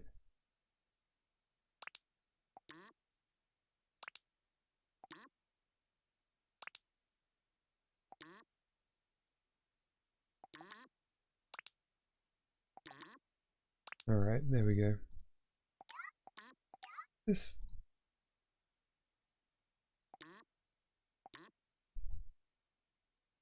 There he is.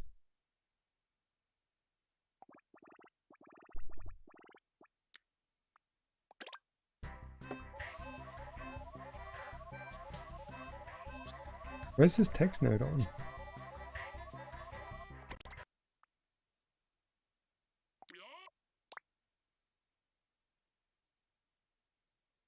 Text color is black. Make the color pink so we can definitely see it. Oh, we're displaying on the Z. Oh wait, but yeah.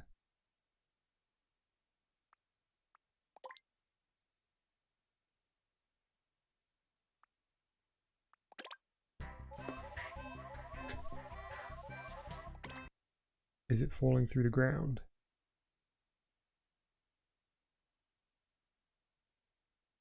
Oh, it's also... Where is it?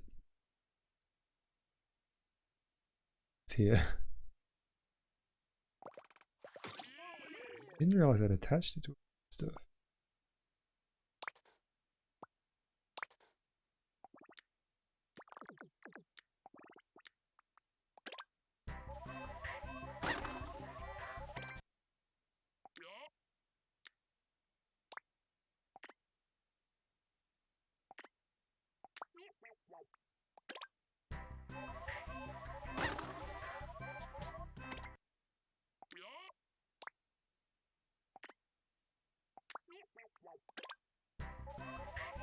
There we go. Got like a big, one of those terrible erasers you get at school. And hi stream.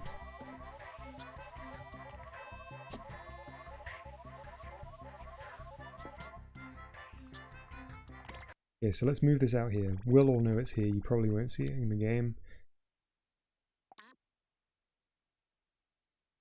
You're welcome, Clayton. Happy to try it out. One thing I do want to do though is see if I can add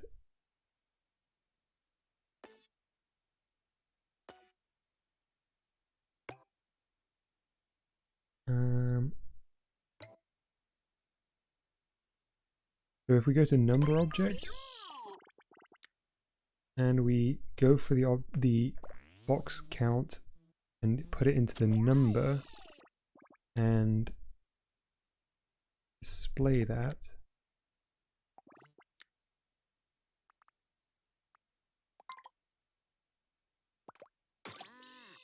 Keep accidentally connecting it.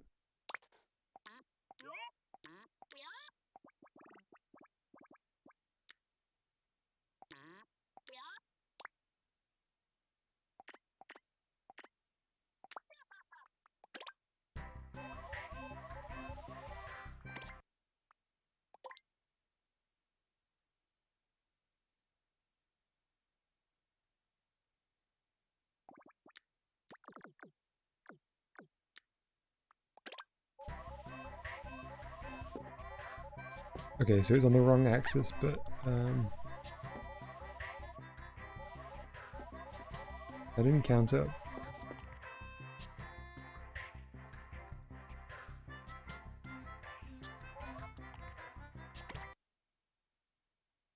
The RN says, play the game and don't move, then look at the mouse's tail. There is a problem.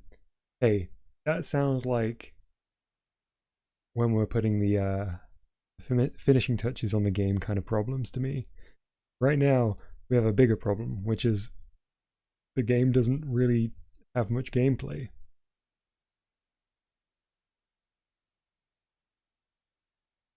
Oh, good suggestion, Danny. Danny says, to test it, we should make the game screen as big as the room, so we're not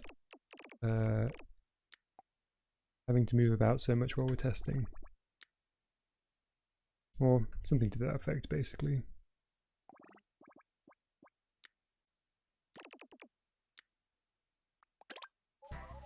Yeah, definitely better.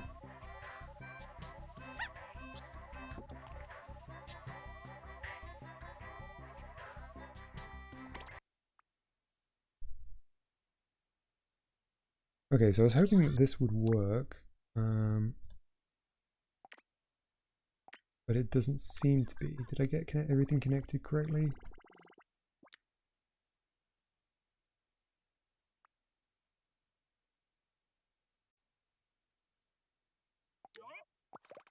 Didn't realize I disconnected that by accident. Ooh, did you see that?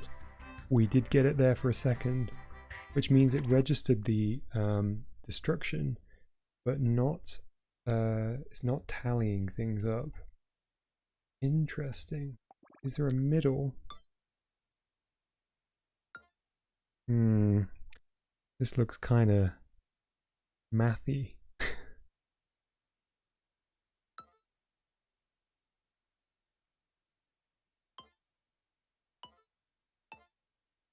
Oh, counter. There we go. Count up for now. You might want to change it to be the other way around. But I think this should work.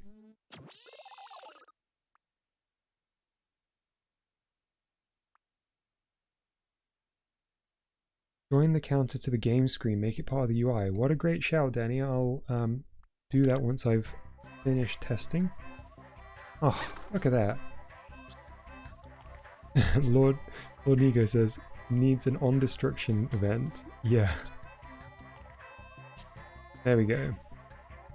Looking good. Alright, so let's yeah, let's add it to the game screen. I love that idea.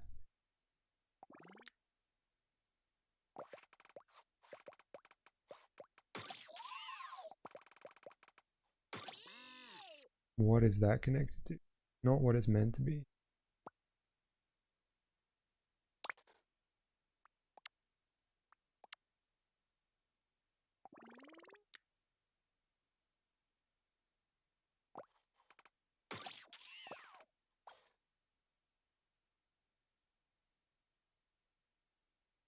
Oh, there are two Denny's on the chat. Why can I not? Oh, should I do it to the UFO?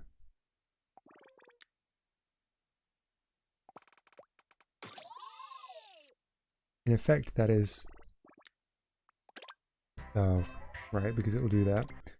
Never mind.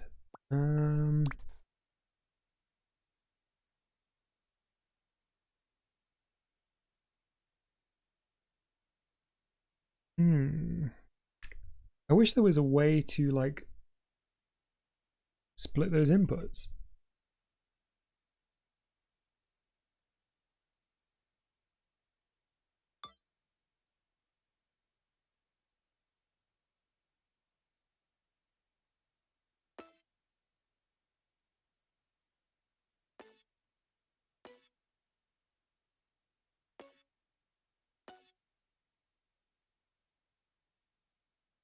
Link the object above the UFO.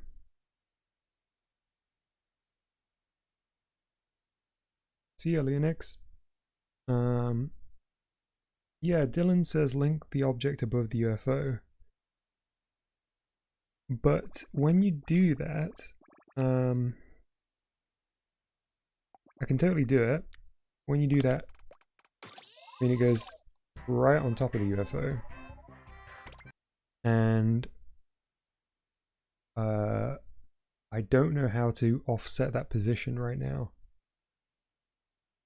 because it's to do with the connection point. Hey Squishy Pixels, how you doing? Good to see you.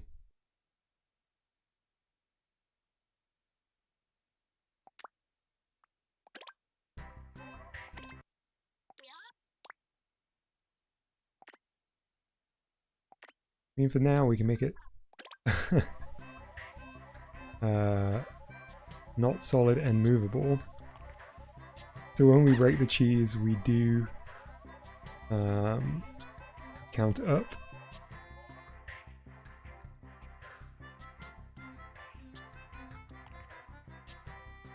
Okay, Dylan says, no, I mean link the number to the mouse object, maybe, and then you can change the connection point of the object without affecting its position above the UFO.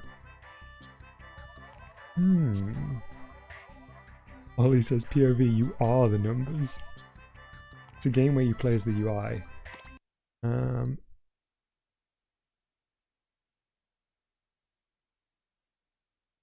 Oh, thank you very much, Squishy Pixels. It was my pleasure to give you a shout out. I'm always so impressed by the level of dedication and skill you have to replicate those songs in what for me is a pretty rudimentary editor, but you would never know while you're using it. I'm sure it's more testament to my skill than the tool set, or testament to my lack of skill. Danny says there has to be a way to make position relative to the camera, not the world. Yes, That's a really good shout. There is, isn't there? There totally is.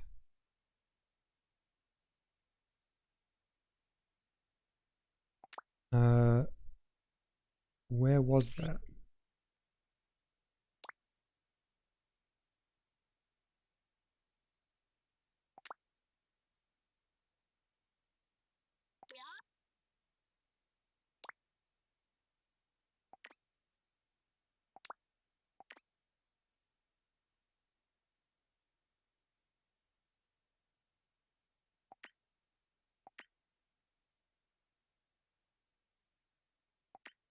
Guess we could do this for now.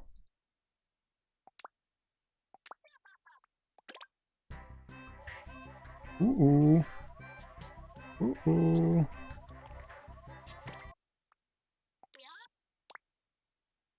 Why was that happening?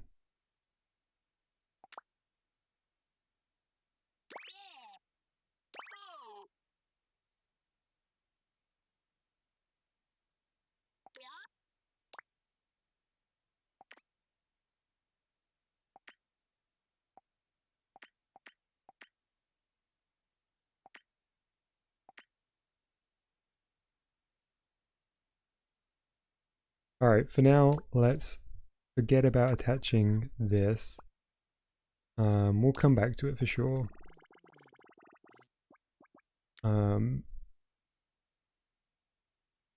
We have counting.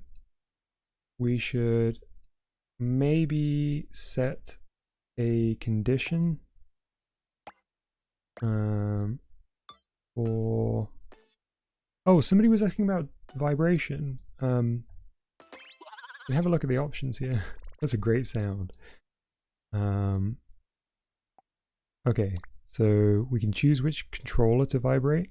We can choose which one of the two Joy-Cons, how long, and the frequency.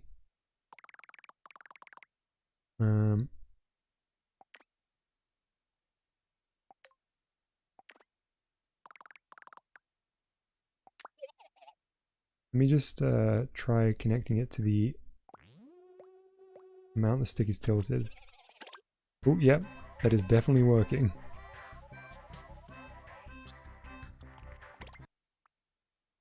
Does that cover a few of the functions? Quite a lot we can do here.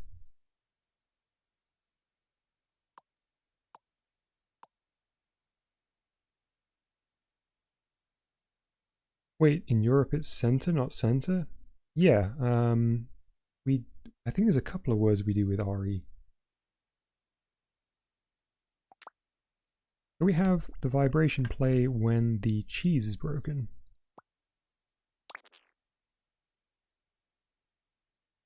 Got a lot happening when the cheese breaks right now. I'm going to lower the strength.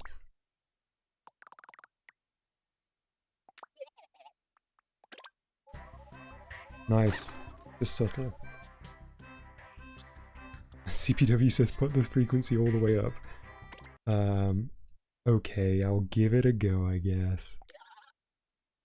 That's a lot of frequency. Whoa! Wow, did you hear that? I don't know whether that came through on stream. Wait a second. Okay, I'm gonna put the Joy-Con right next to the mic. Okay, it's too high pitch for the mic to pick it up. It made a tone. It was so high frequency, I couldn't even really feel it. It just made a tone. You could make somebody's Joy-Con sing this way. That is incredible. It's like when you see those videos of people using old floppy drives to make music. That one I think came through, right? I'm gonna talk so that the gate's open. You hear that? I sort of talked over it, but I have to open up the mic gate. Okay, let's stop playing around with vibration.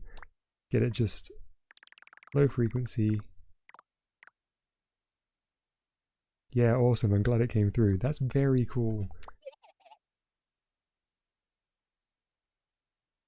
Yes, like the music in Kirby Star Allies.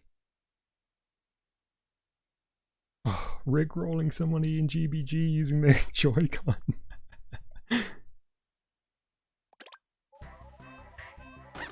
Okay, so I've got a little bit of vibration on there. Right now we just have one block just doing its thing. Oh hey, if you... Oh, you can't. I was going to say if you drag that to more than one. The fact that you can't copy these in bulk feels super weird. I feel like I'm missing something.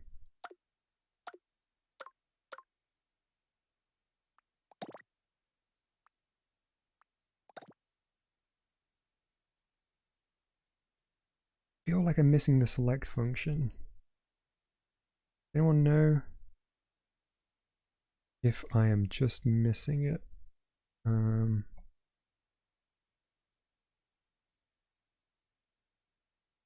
Can you make title screens for this game? Yes. That would be pretty straightforward, I would guess. If you made a text box that was as big as the game screen. Slight problem, you can't. But you could, you know, you could put that text box on top of an object and have the camera start there. And at a set time, for example, you could have the camera switch to your game mode or your gameplay.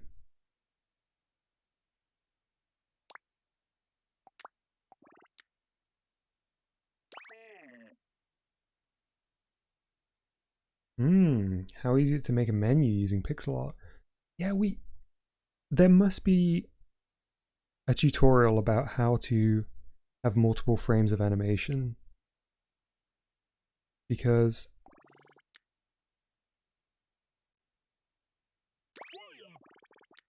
oh, I think I can probably figure something out. Wouldn't it be like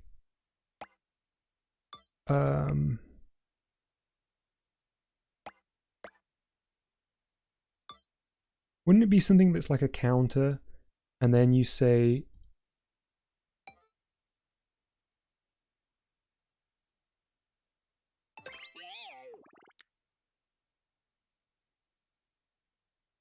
no, that looks pretty crazy. Where is the...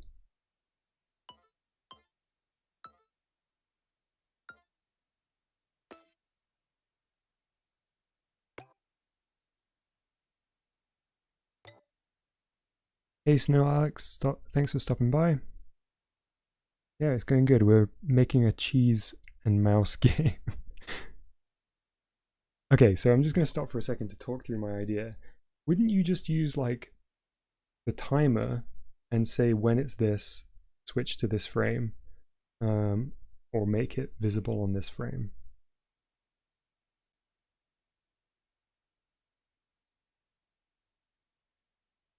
Every step change between two sprites. Yeah, that would be another way, like a world position thing.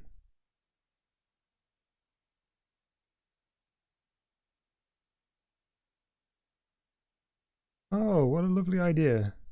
That one guy says maybe you could do a stick and when you move it, it plays the animation by swapping the pixel art.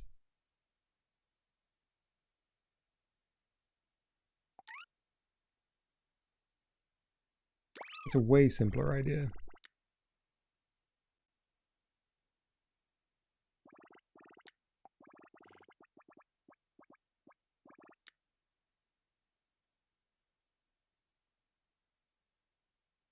Yeah, that's the one genre of game that the Switch has been lacking all this time.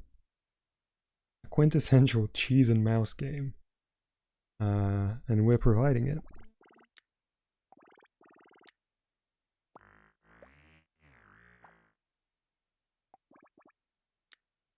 Yeah, I suppose we could go back to the tutorial. I feel like that's the way this is going to go. We'll kind of like get up to a certain point. We've now gotten to the point where we've got a moving character. But there's so much that we don't know. We should probably go through.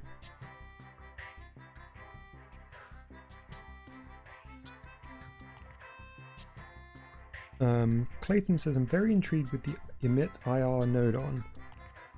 What could you do with the IR light? So, in Labo VR, the IR was used to detect retroreflective objects in the real world. So, I'm guessing if you had those in the real world, you could have something on the game screen that responds to that. So it would be kind of like a mixed reality type game.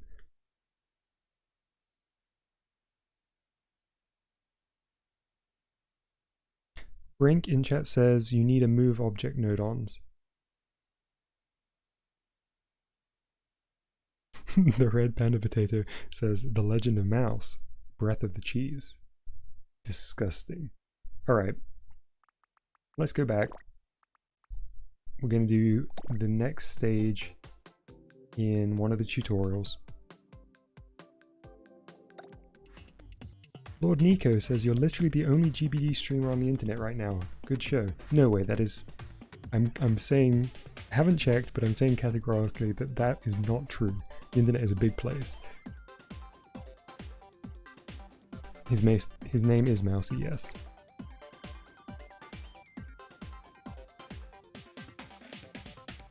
Okay, interactive lessons. So we're doing on a roll. This is going to talk about gyros now, I think. Oh no, improving the level. Oh yeah, we're putting some obstacles in. Alright, so I'm using the tilt controls now. I'm using tilt controls.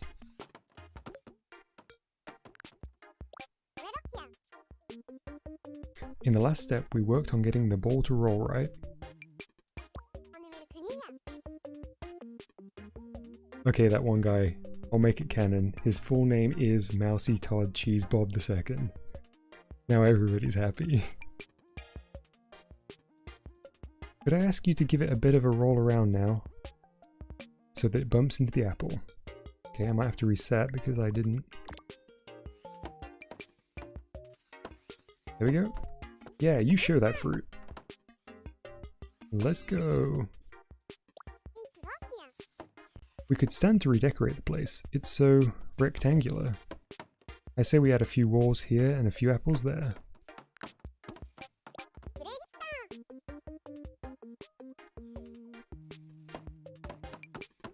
Daryl's what his mum calls him.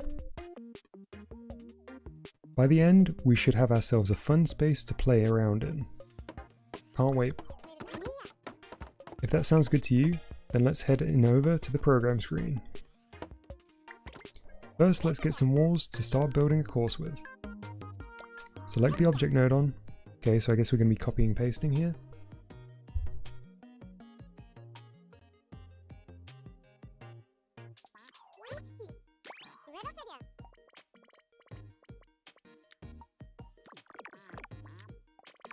Hey up, I'm the wall for the start. Okay. Under or over? Out will do. Make this one a bit longer. There we go. Right in center. I'm proper solid. Object nodon, definitely the best nodon so far. That's it for the wall placement. Let's go back to the game screen. There we go, this looks familiar.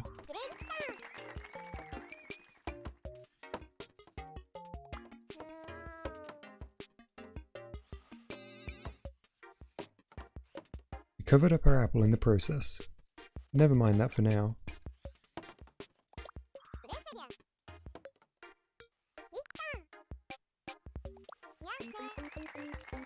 A lot more fun to control the level, to control the ball, now the level's more complex. Yeah, it is very fast though. Let's save the apple from the wall's stony embrace.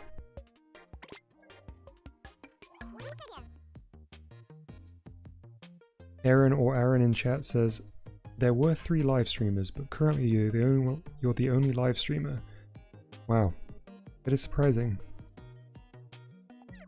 Make it a tad larger and shift it over to the bottom left-hand corner. There we go. Perfect. Phew, do you realize how stuffy it was inside there? Okay, let's see how it looks now. There we go. Hooray, our apple is no longer AWOL. Okay, try bumping into the apple with the ball once more. It just rolls around when hits, huh? Instead, why don't we make it so you collect the apple by bumping into it? Okay, this is going to be useful for the cheese as well, I suppose. Unless they just have it disappear. Which we already know. Select it, go to settings. Under properties, we'll want to enable only visible, solid, and destructible. There we go. Enabling destructible means that as soon as the ball touches an apple, it will be destroyed.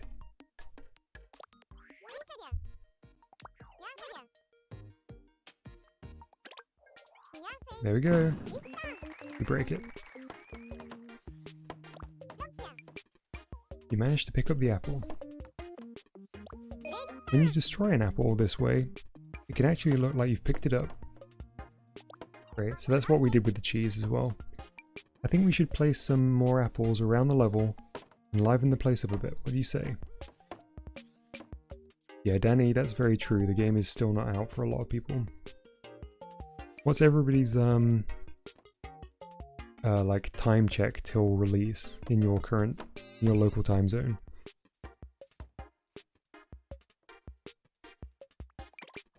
Can we get a time check in chat? 2 hours for CPW.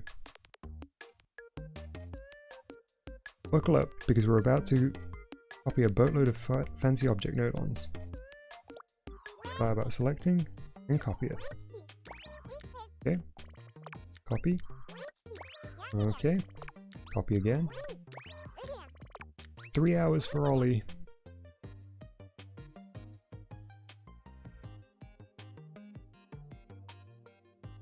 MPN here. 2 hours, 3 hours. Alright. Not long now for most folks, I think. Alright, that makes 5 apples.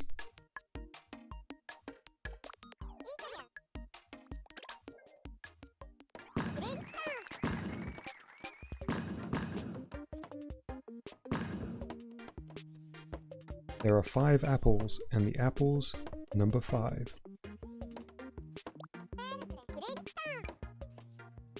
Aha, looks like you were way ahead of me. Nice going.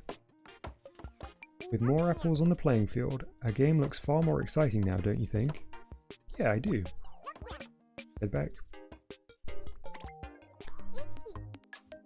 That should be it for now then.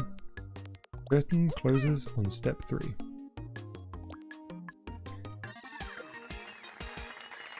The Red Panda Potato asks, wait, there's a demo? Yeah, so there's a demo, but it usually releases at the same time as the full game in your territory. So if you've already bought the game, you probably won't play the demo.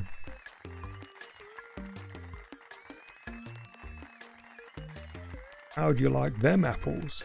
Radiant work as ever. Love a duck, I'm excited. Loving the level design. So encouraging. This time, we added more walls and apples to give us a proper level. Every step brings us closer to a fun game we're working towards. Nothing actually happens yet when you pick up the apples, but that will change. Next time, we'll be focusing on counting how many apples have been collected. Alrighty then, see you in the next step.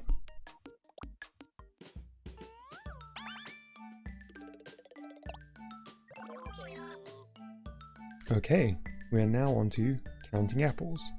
So again, just as last time, we sort of got ahead of ourselves a little bit by adding the counter. But I'm gonna do this step because you know, we need to progress through on a roll, and also we might learn the kind of best practices for using a counter.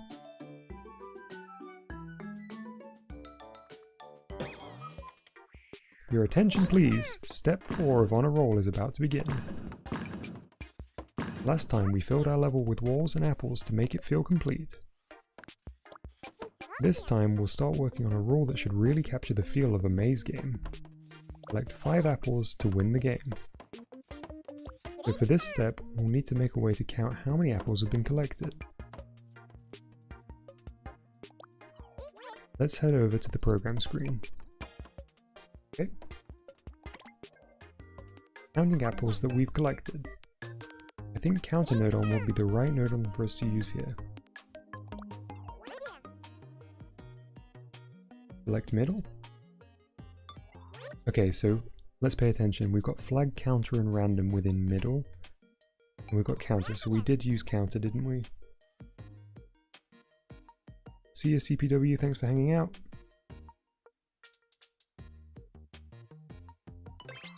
I have counted all the Nodon in this lesson. I am the 17th to be summoned, but no less inferior.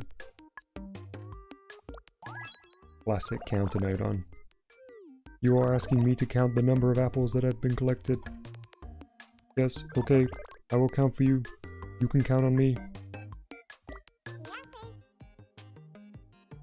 Move it over. Get the counter Nodon to count something, we have to give it input a signal to it. We're looking to count the number of apples collected, huh? We need a Nodon that outputs a signal for us whenever we pick up an apple. I say pick up, but really the apple gets destroyed, right? So our rule should be, if destroyed, output signal. We can call up the object break Nodon for that. Zetaform Games asks, how do you get a mouse cursor on the screen? You can use USB mice to control this game. I'm just using a old Fire Glider mouse I used to use on my computer, but it worked immediately. I didn't have to do anything.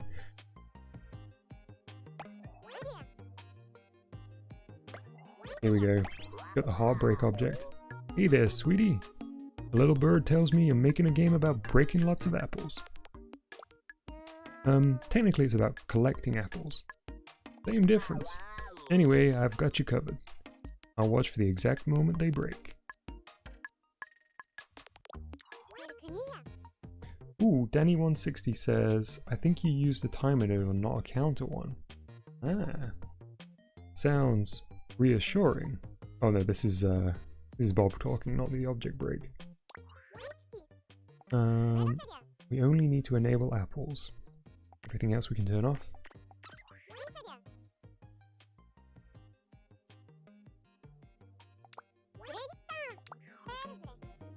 Okay, connect it up to the counter port.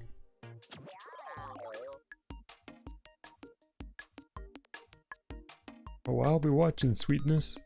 As soon as an apple gets destroyed, I'll tell you right there and then. And I will count how many times it happens. And that about does it. Our apples collected counter should now be fully functional. Let's see what shows on the game screen.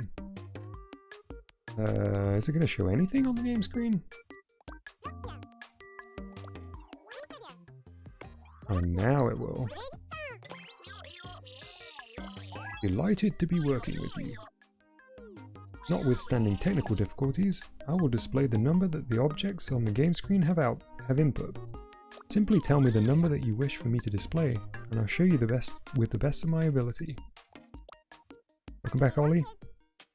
Okay, let's make our eloquent friend a bit smaller and put it somewhere that's easy to see on the game screen.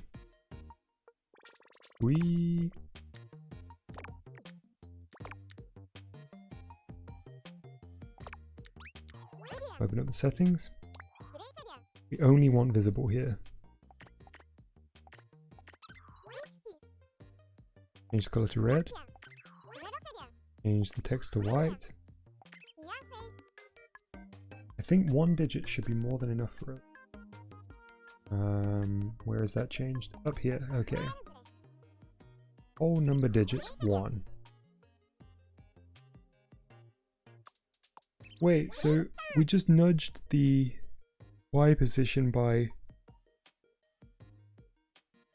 what was that, 20? Is that going to shift it within the frame, within the object? Next we link the counter Nodon and the number object Nodon together. If all goes well, the number of apples that we've collected should now be shown on the game screen.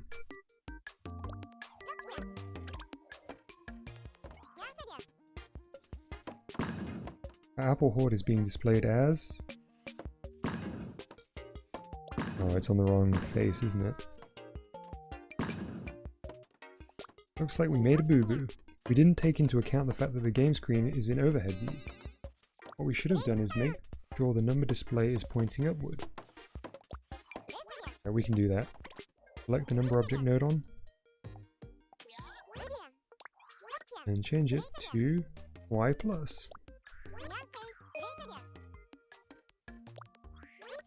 At this time we should be able to see it. Take a deep breath. There we go. Our number is visible. Oops. Oh, I guess I destroyed too many apples to read that text. Okay, it's showing up quite nicely. Time to head back, methinks. That's us done for now.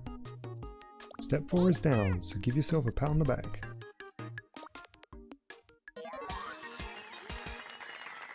Benny160 says, I really like that Bob makes intentional mistakes to teach you a better way to teach you better why your code could fail. Yes, very good point. Not gonna lie, that was pretty good. It's a glorious day for counting. Perfectly pleasurable performance. This time we worked out a way to count the apples that we've collected. Next up, we'll be using this number to work out when we've picked up all the apples and win the game. The programming we did here is going to help us a bunch in the next step. And what we do in the next step will help us further along the way. That's one of the coolest things about programming, the fact that everything you do builds towards something even better. Great, that's a good reminder. Alrighty then, see you in the next step.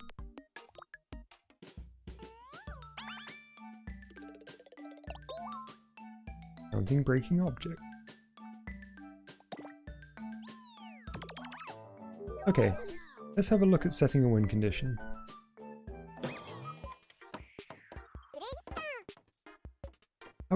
How are you this fine step? Are you feeling ready to roll? Oh, I'm ready to roll. Last time we implemented a way to count the number of apples that have been collected. In this step, I have some other plans in store for that number, like figuring out how many apples we still have left to collect. And that's not all. We're going to do even more mathematical magic. Create a win condition for our game. But rather than listen to me blather on, why don't we get stuck in?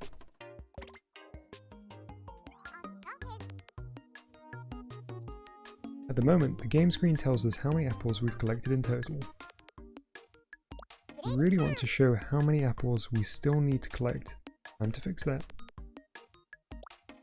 Right, our goal is clear. When there are no apples left to collect, you win. Let's see. We have to collect 5 apples in total. So we can work out how many apples are left by taking away the number we collected from 5. For calculations like this, we've got the trusty calculator Nodon. Let's call one up now. It's in middle, calculator, and we're doing subtraction.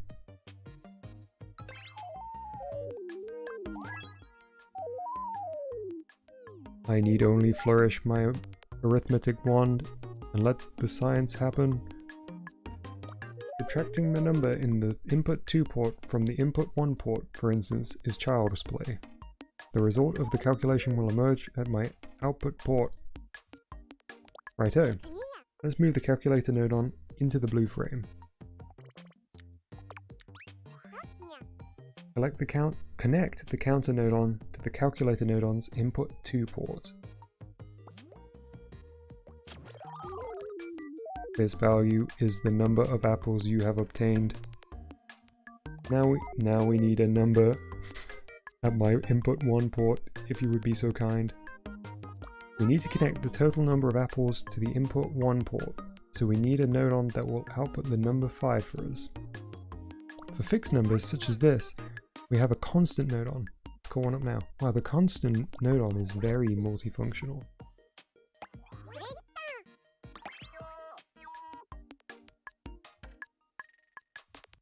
There is but one immutable, unchangeable truth in this world. Beautiful.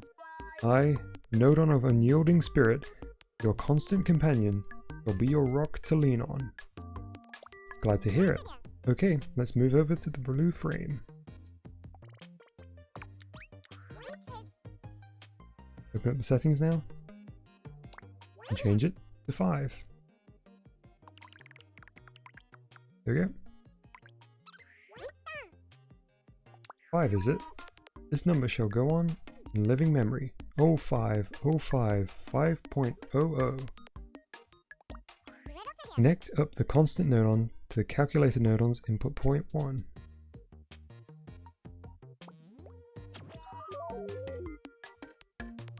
Five, very good number.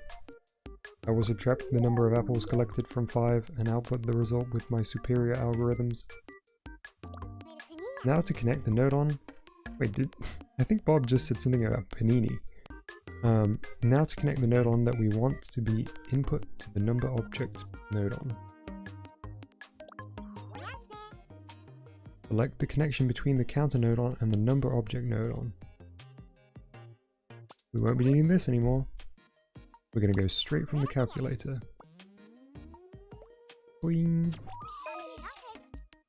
We sandwich the calculator nodon in between the other nodon, like so. Process calculations for us. Beautiful. With that done, we should be able to see the number of apples left now. Game screen time. Yeah, we're counting down. Very cool.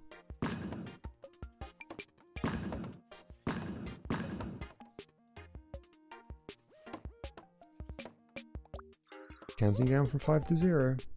Looks like we have a working counter for some remaining apples. Now we can get to the part where you win if you get all the apples. Quick sharp to the program screen. Okay, what our if you get all the apples condition really means is if you get 5 apples. To find out whether the player's got 5 apples or not, we need a nodon that will help us compare things. We're going to select the comparison nodon. Why do people insist that some things are beyond compare? I compare pretty much everything.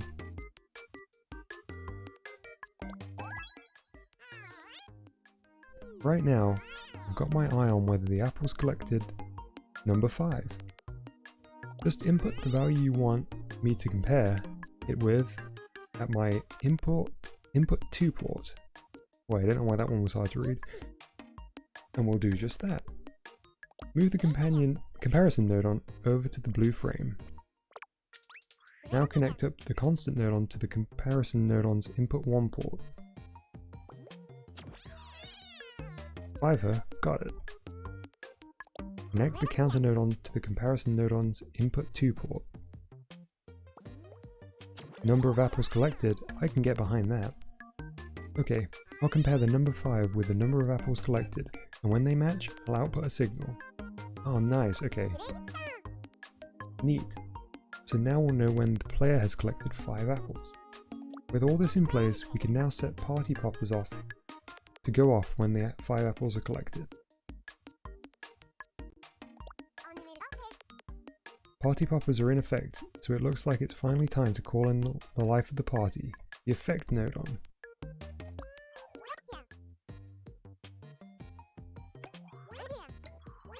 Party popper effect. Hey stranger, so chuffed to see you.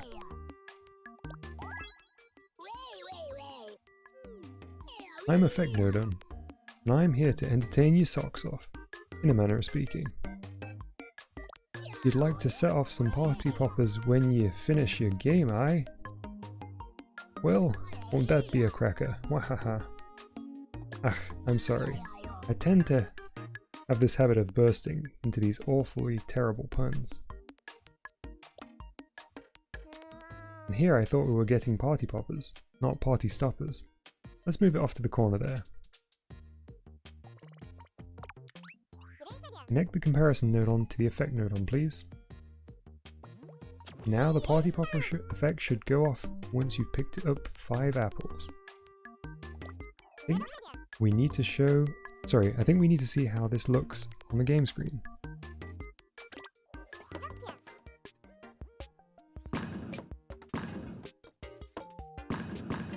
Here we go.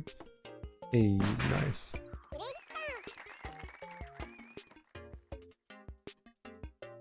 Benny160 says, how and why is the counting apples mechanism more complicated to make than the rest of the game itself?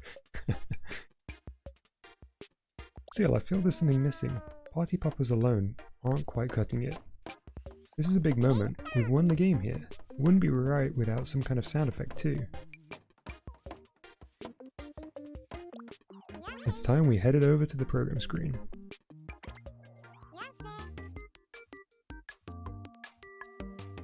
Let's quench our desire to make some noise by calling up a play sound node on. Speaking of quench, I need to take a sip of water, hang on.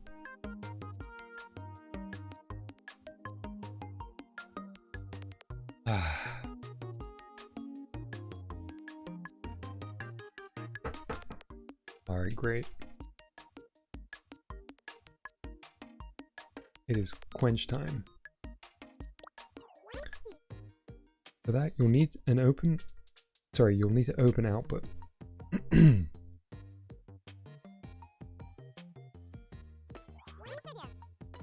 select Play SFX. Call up the Play Sound Nodon.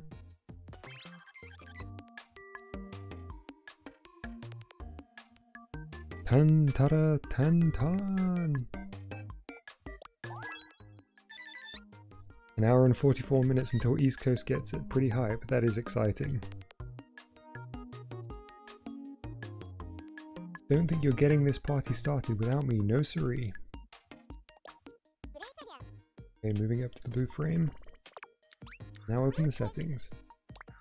Here on the settings screen we can choose what sound our play sound nodon will play. This time, I'd like you to select voices. And then, yeah! Oh my goodness, okay. That's the kind of sound we want to liven the mood. In settings, connect the comparison nodon to the play sound nodon port. Now please. There we go. Over to the game screen to see how it works. Okay, let's collect these apples.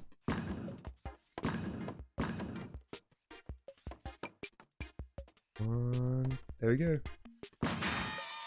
Yay!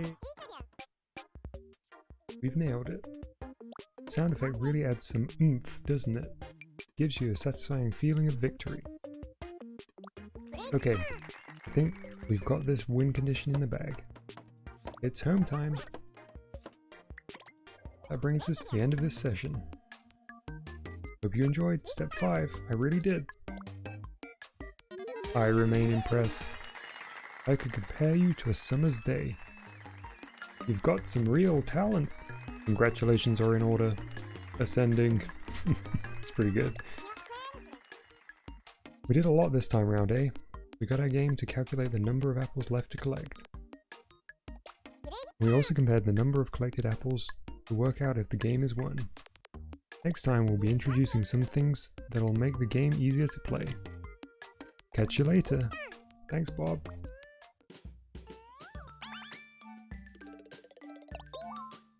Alright, calculator node. Let me try again. Calculator Nodon's advanced features. Oh, I still messed up. Never mind. Judging conditions with the comparison nodon. Okay. Chat, I'll be honest. I am pretty exhausted. I think I'm probably gonna spend a couple few minutes more in the editor for our game. The red panda potato says, sparkles, apples, sparkles. I love it. Vitaform asks, there's a physical release in some territories. I think Japan and US. I don't think there's a physical one in Europe.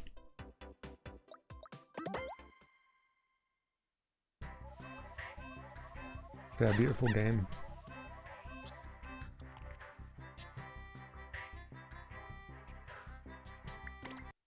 Okay.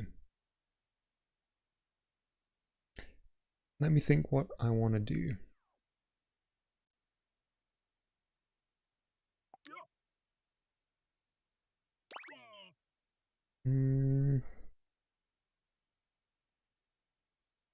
So, what did we use here? We did use counter, that's good. If we add more objects, in level, yeah, it is it counting up correctly? That one guy on the internet says, I think we need a music change. Yeah, always nice to mix things up.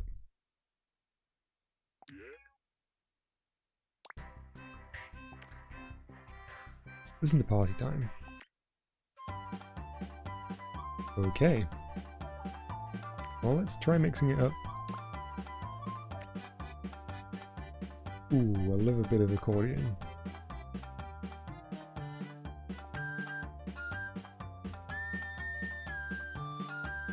Pretty cool. We've got the shamisen at the moment on the main accompaniment.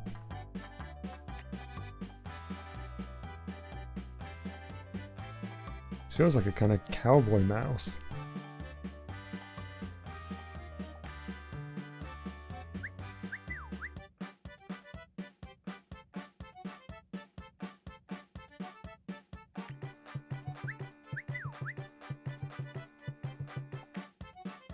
Oh, there's gonna be so many memes.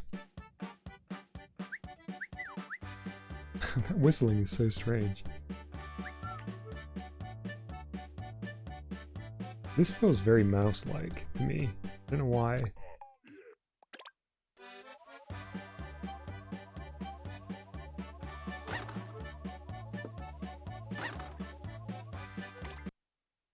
Where is our number object actually sitting? It's weird, I didn't see that at all.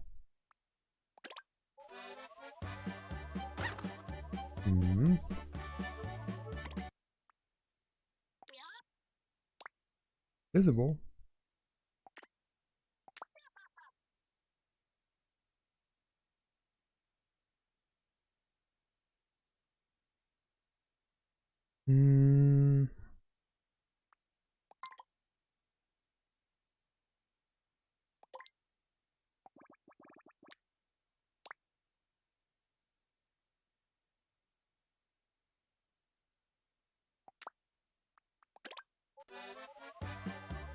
Oh, there we go. Did I just miss that every time? Cool, so that is counting up correctly.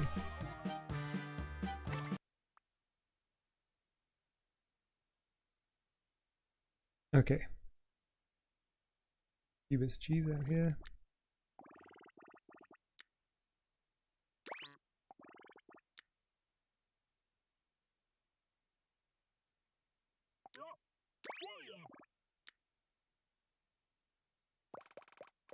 Do a couple more. Go with 5 like we had in the Apple game.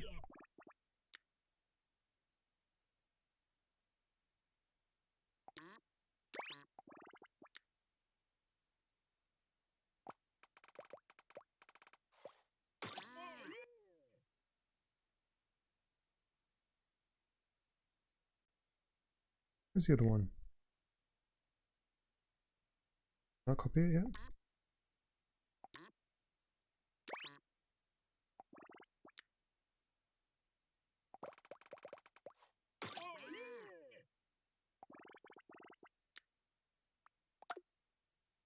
Lock these objects.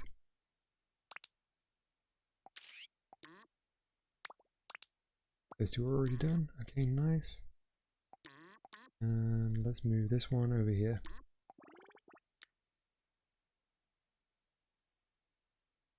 Alright, let's start it up.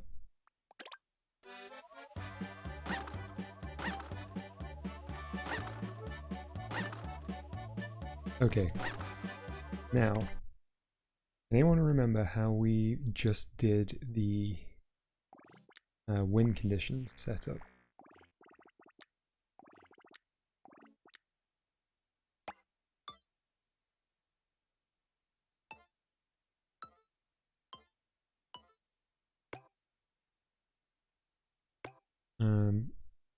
We did...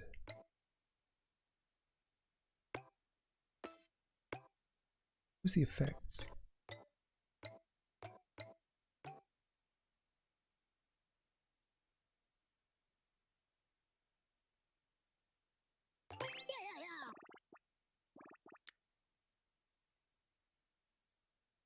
Brink says comparison Nodon. Yeah, well remembered.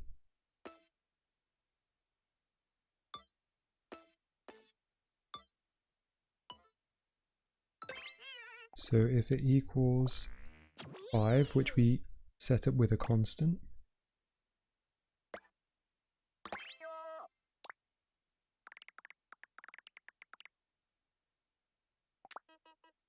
and that goes into output 2, is that right?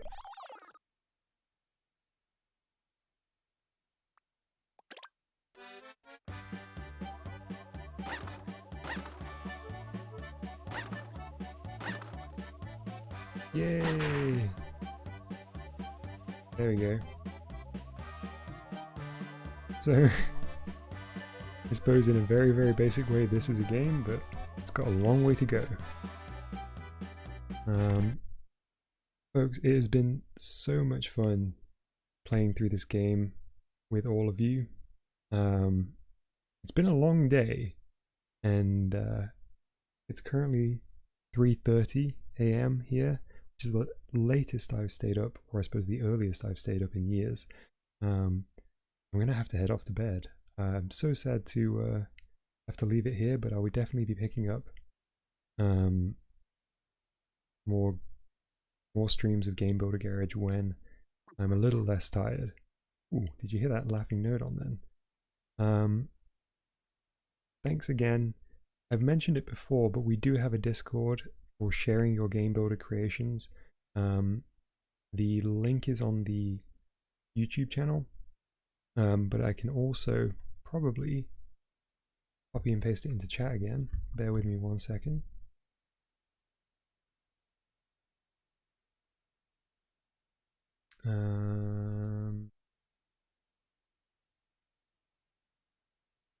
Here we go.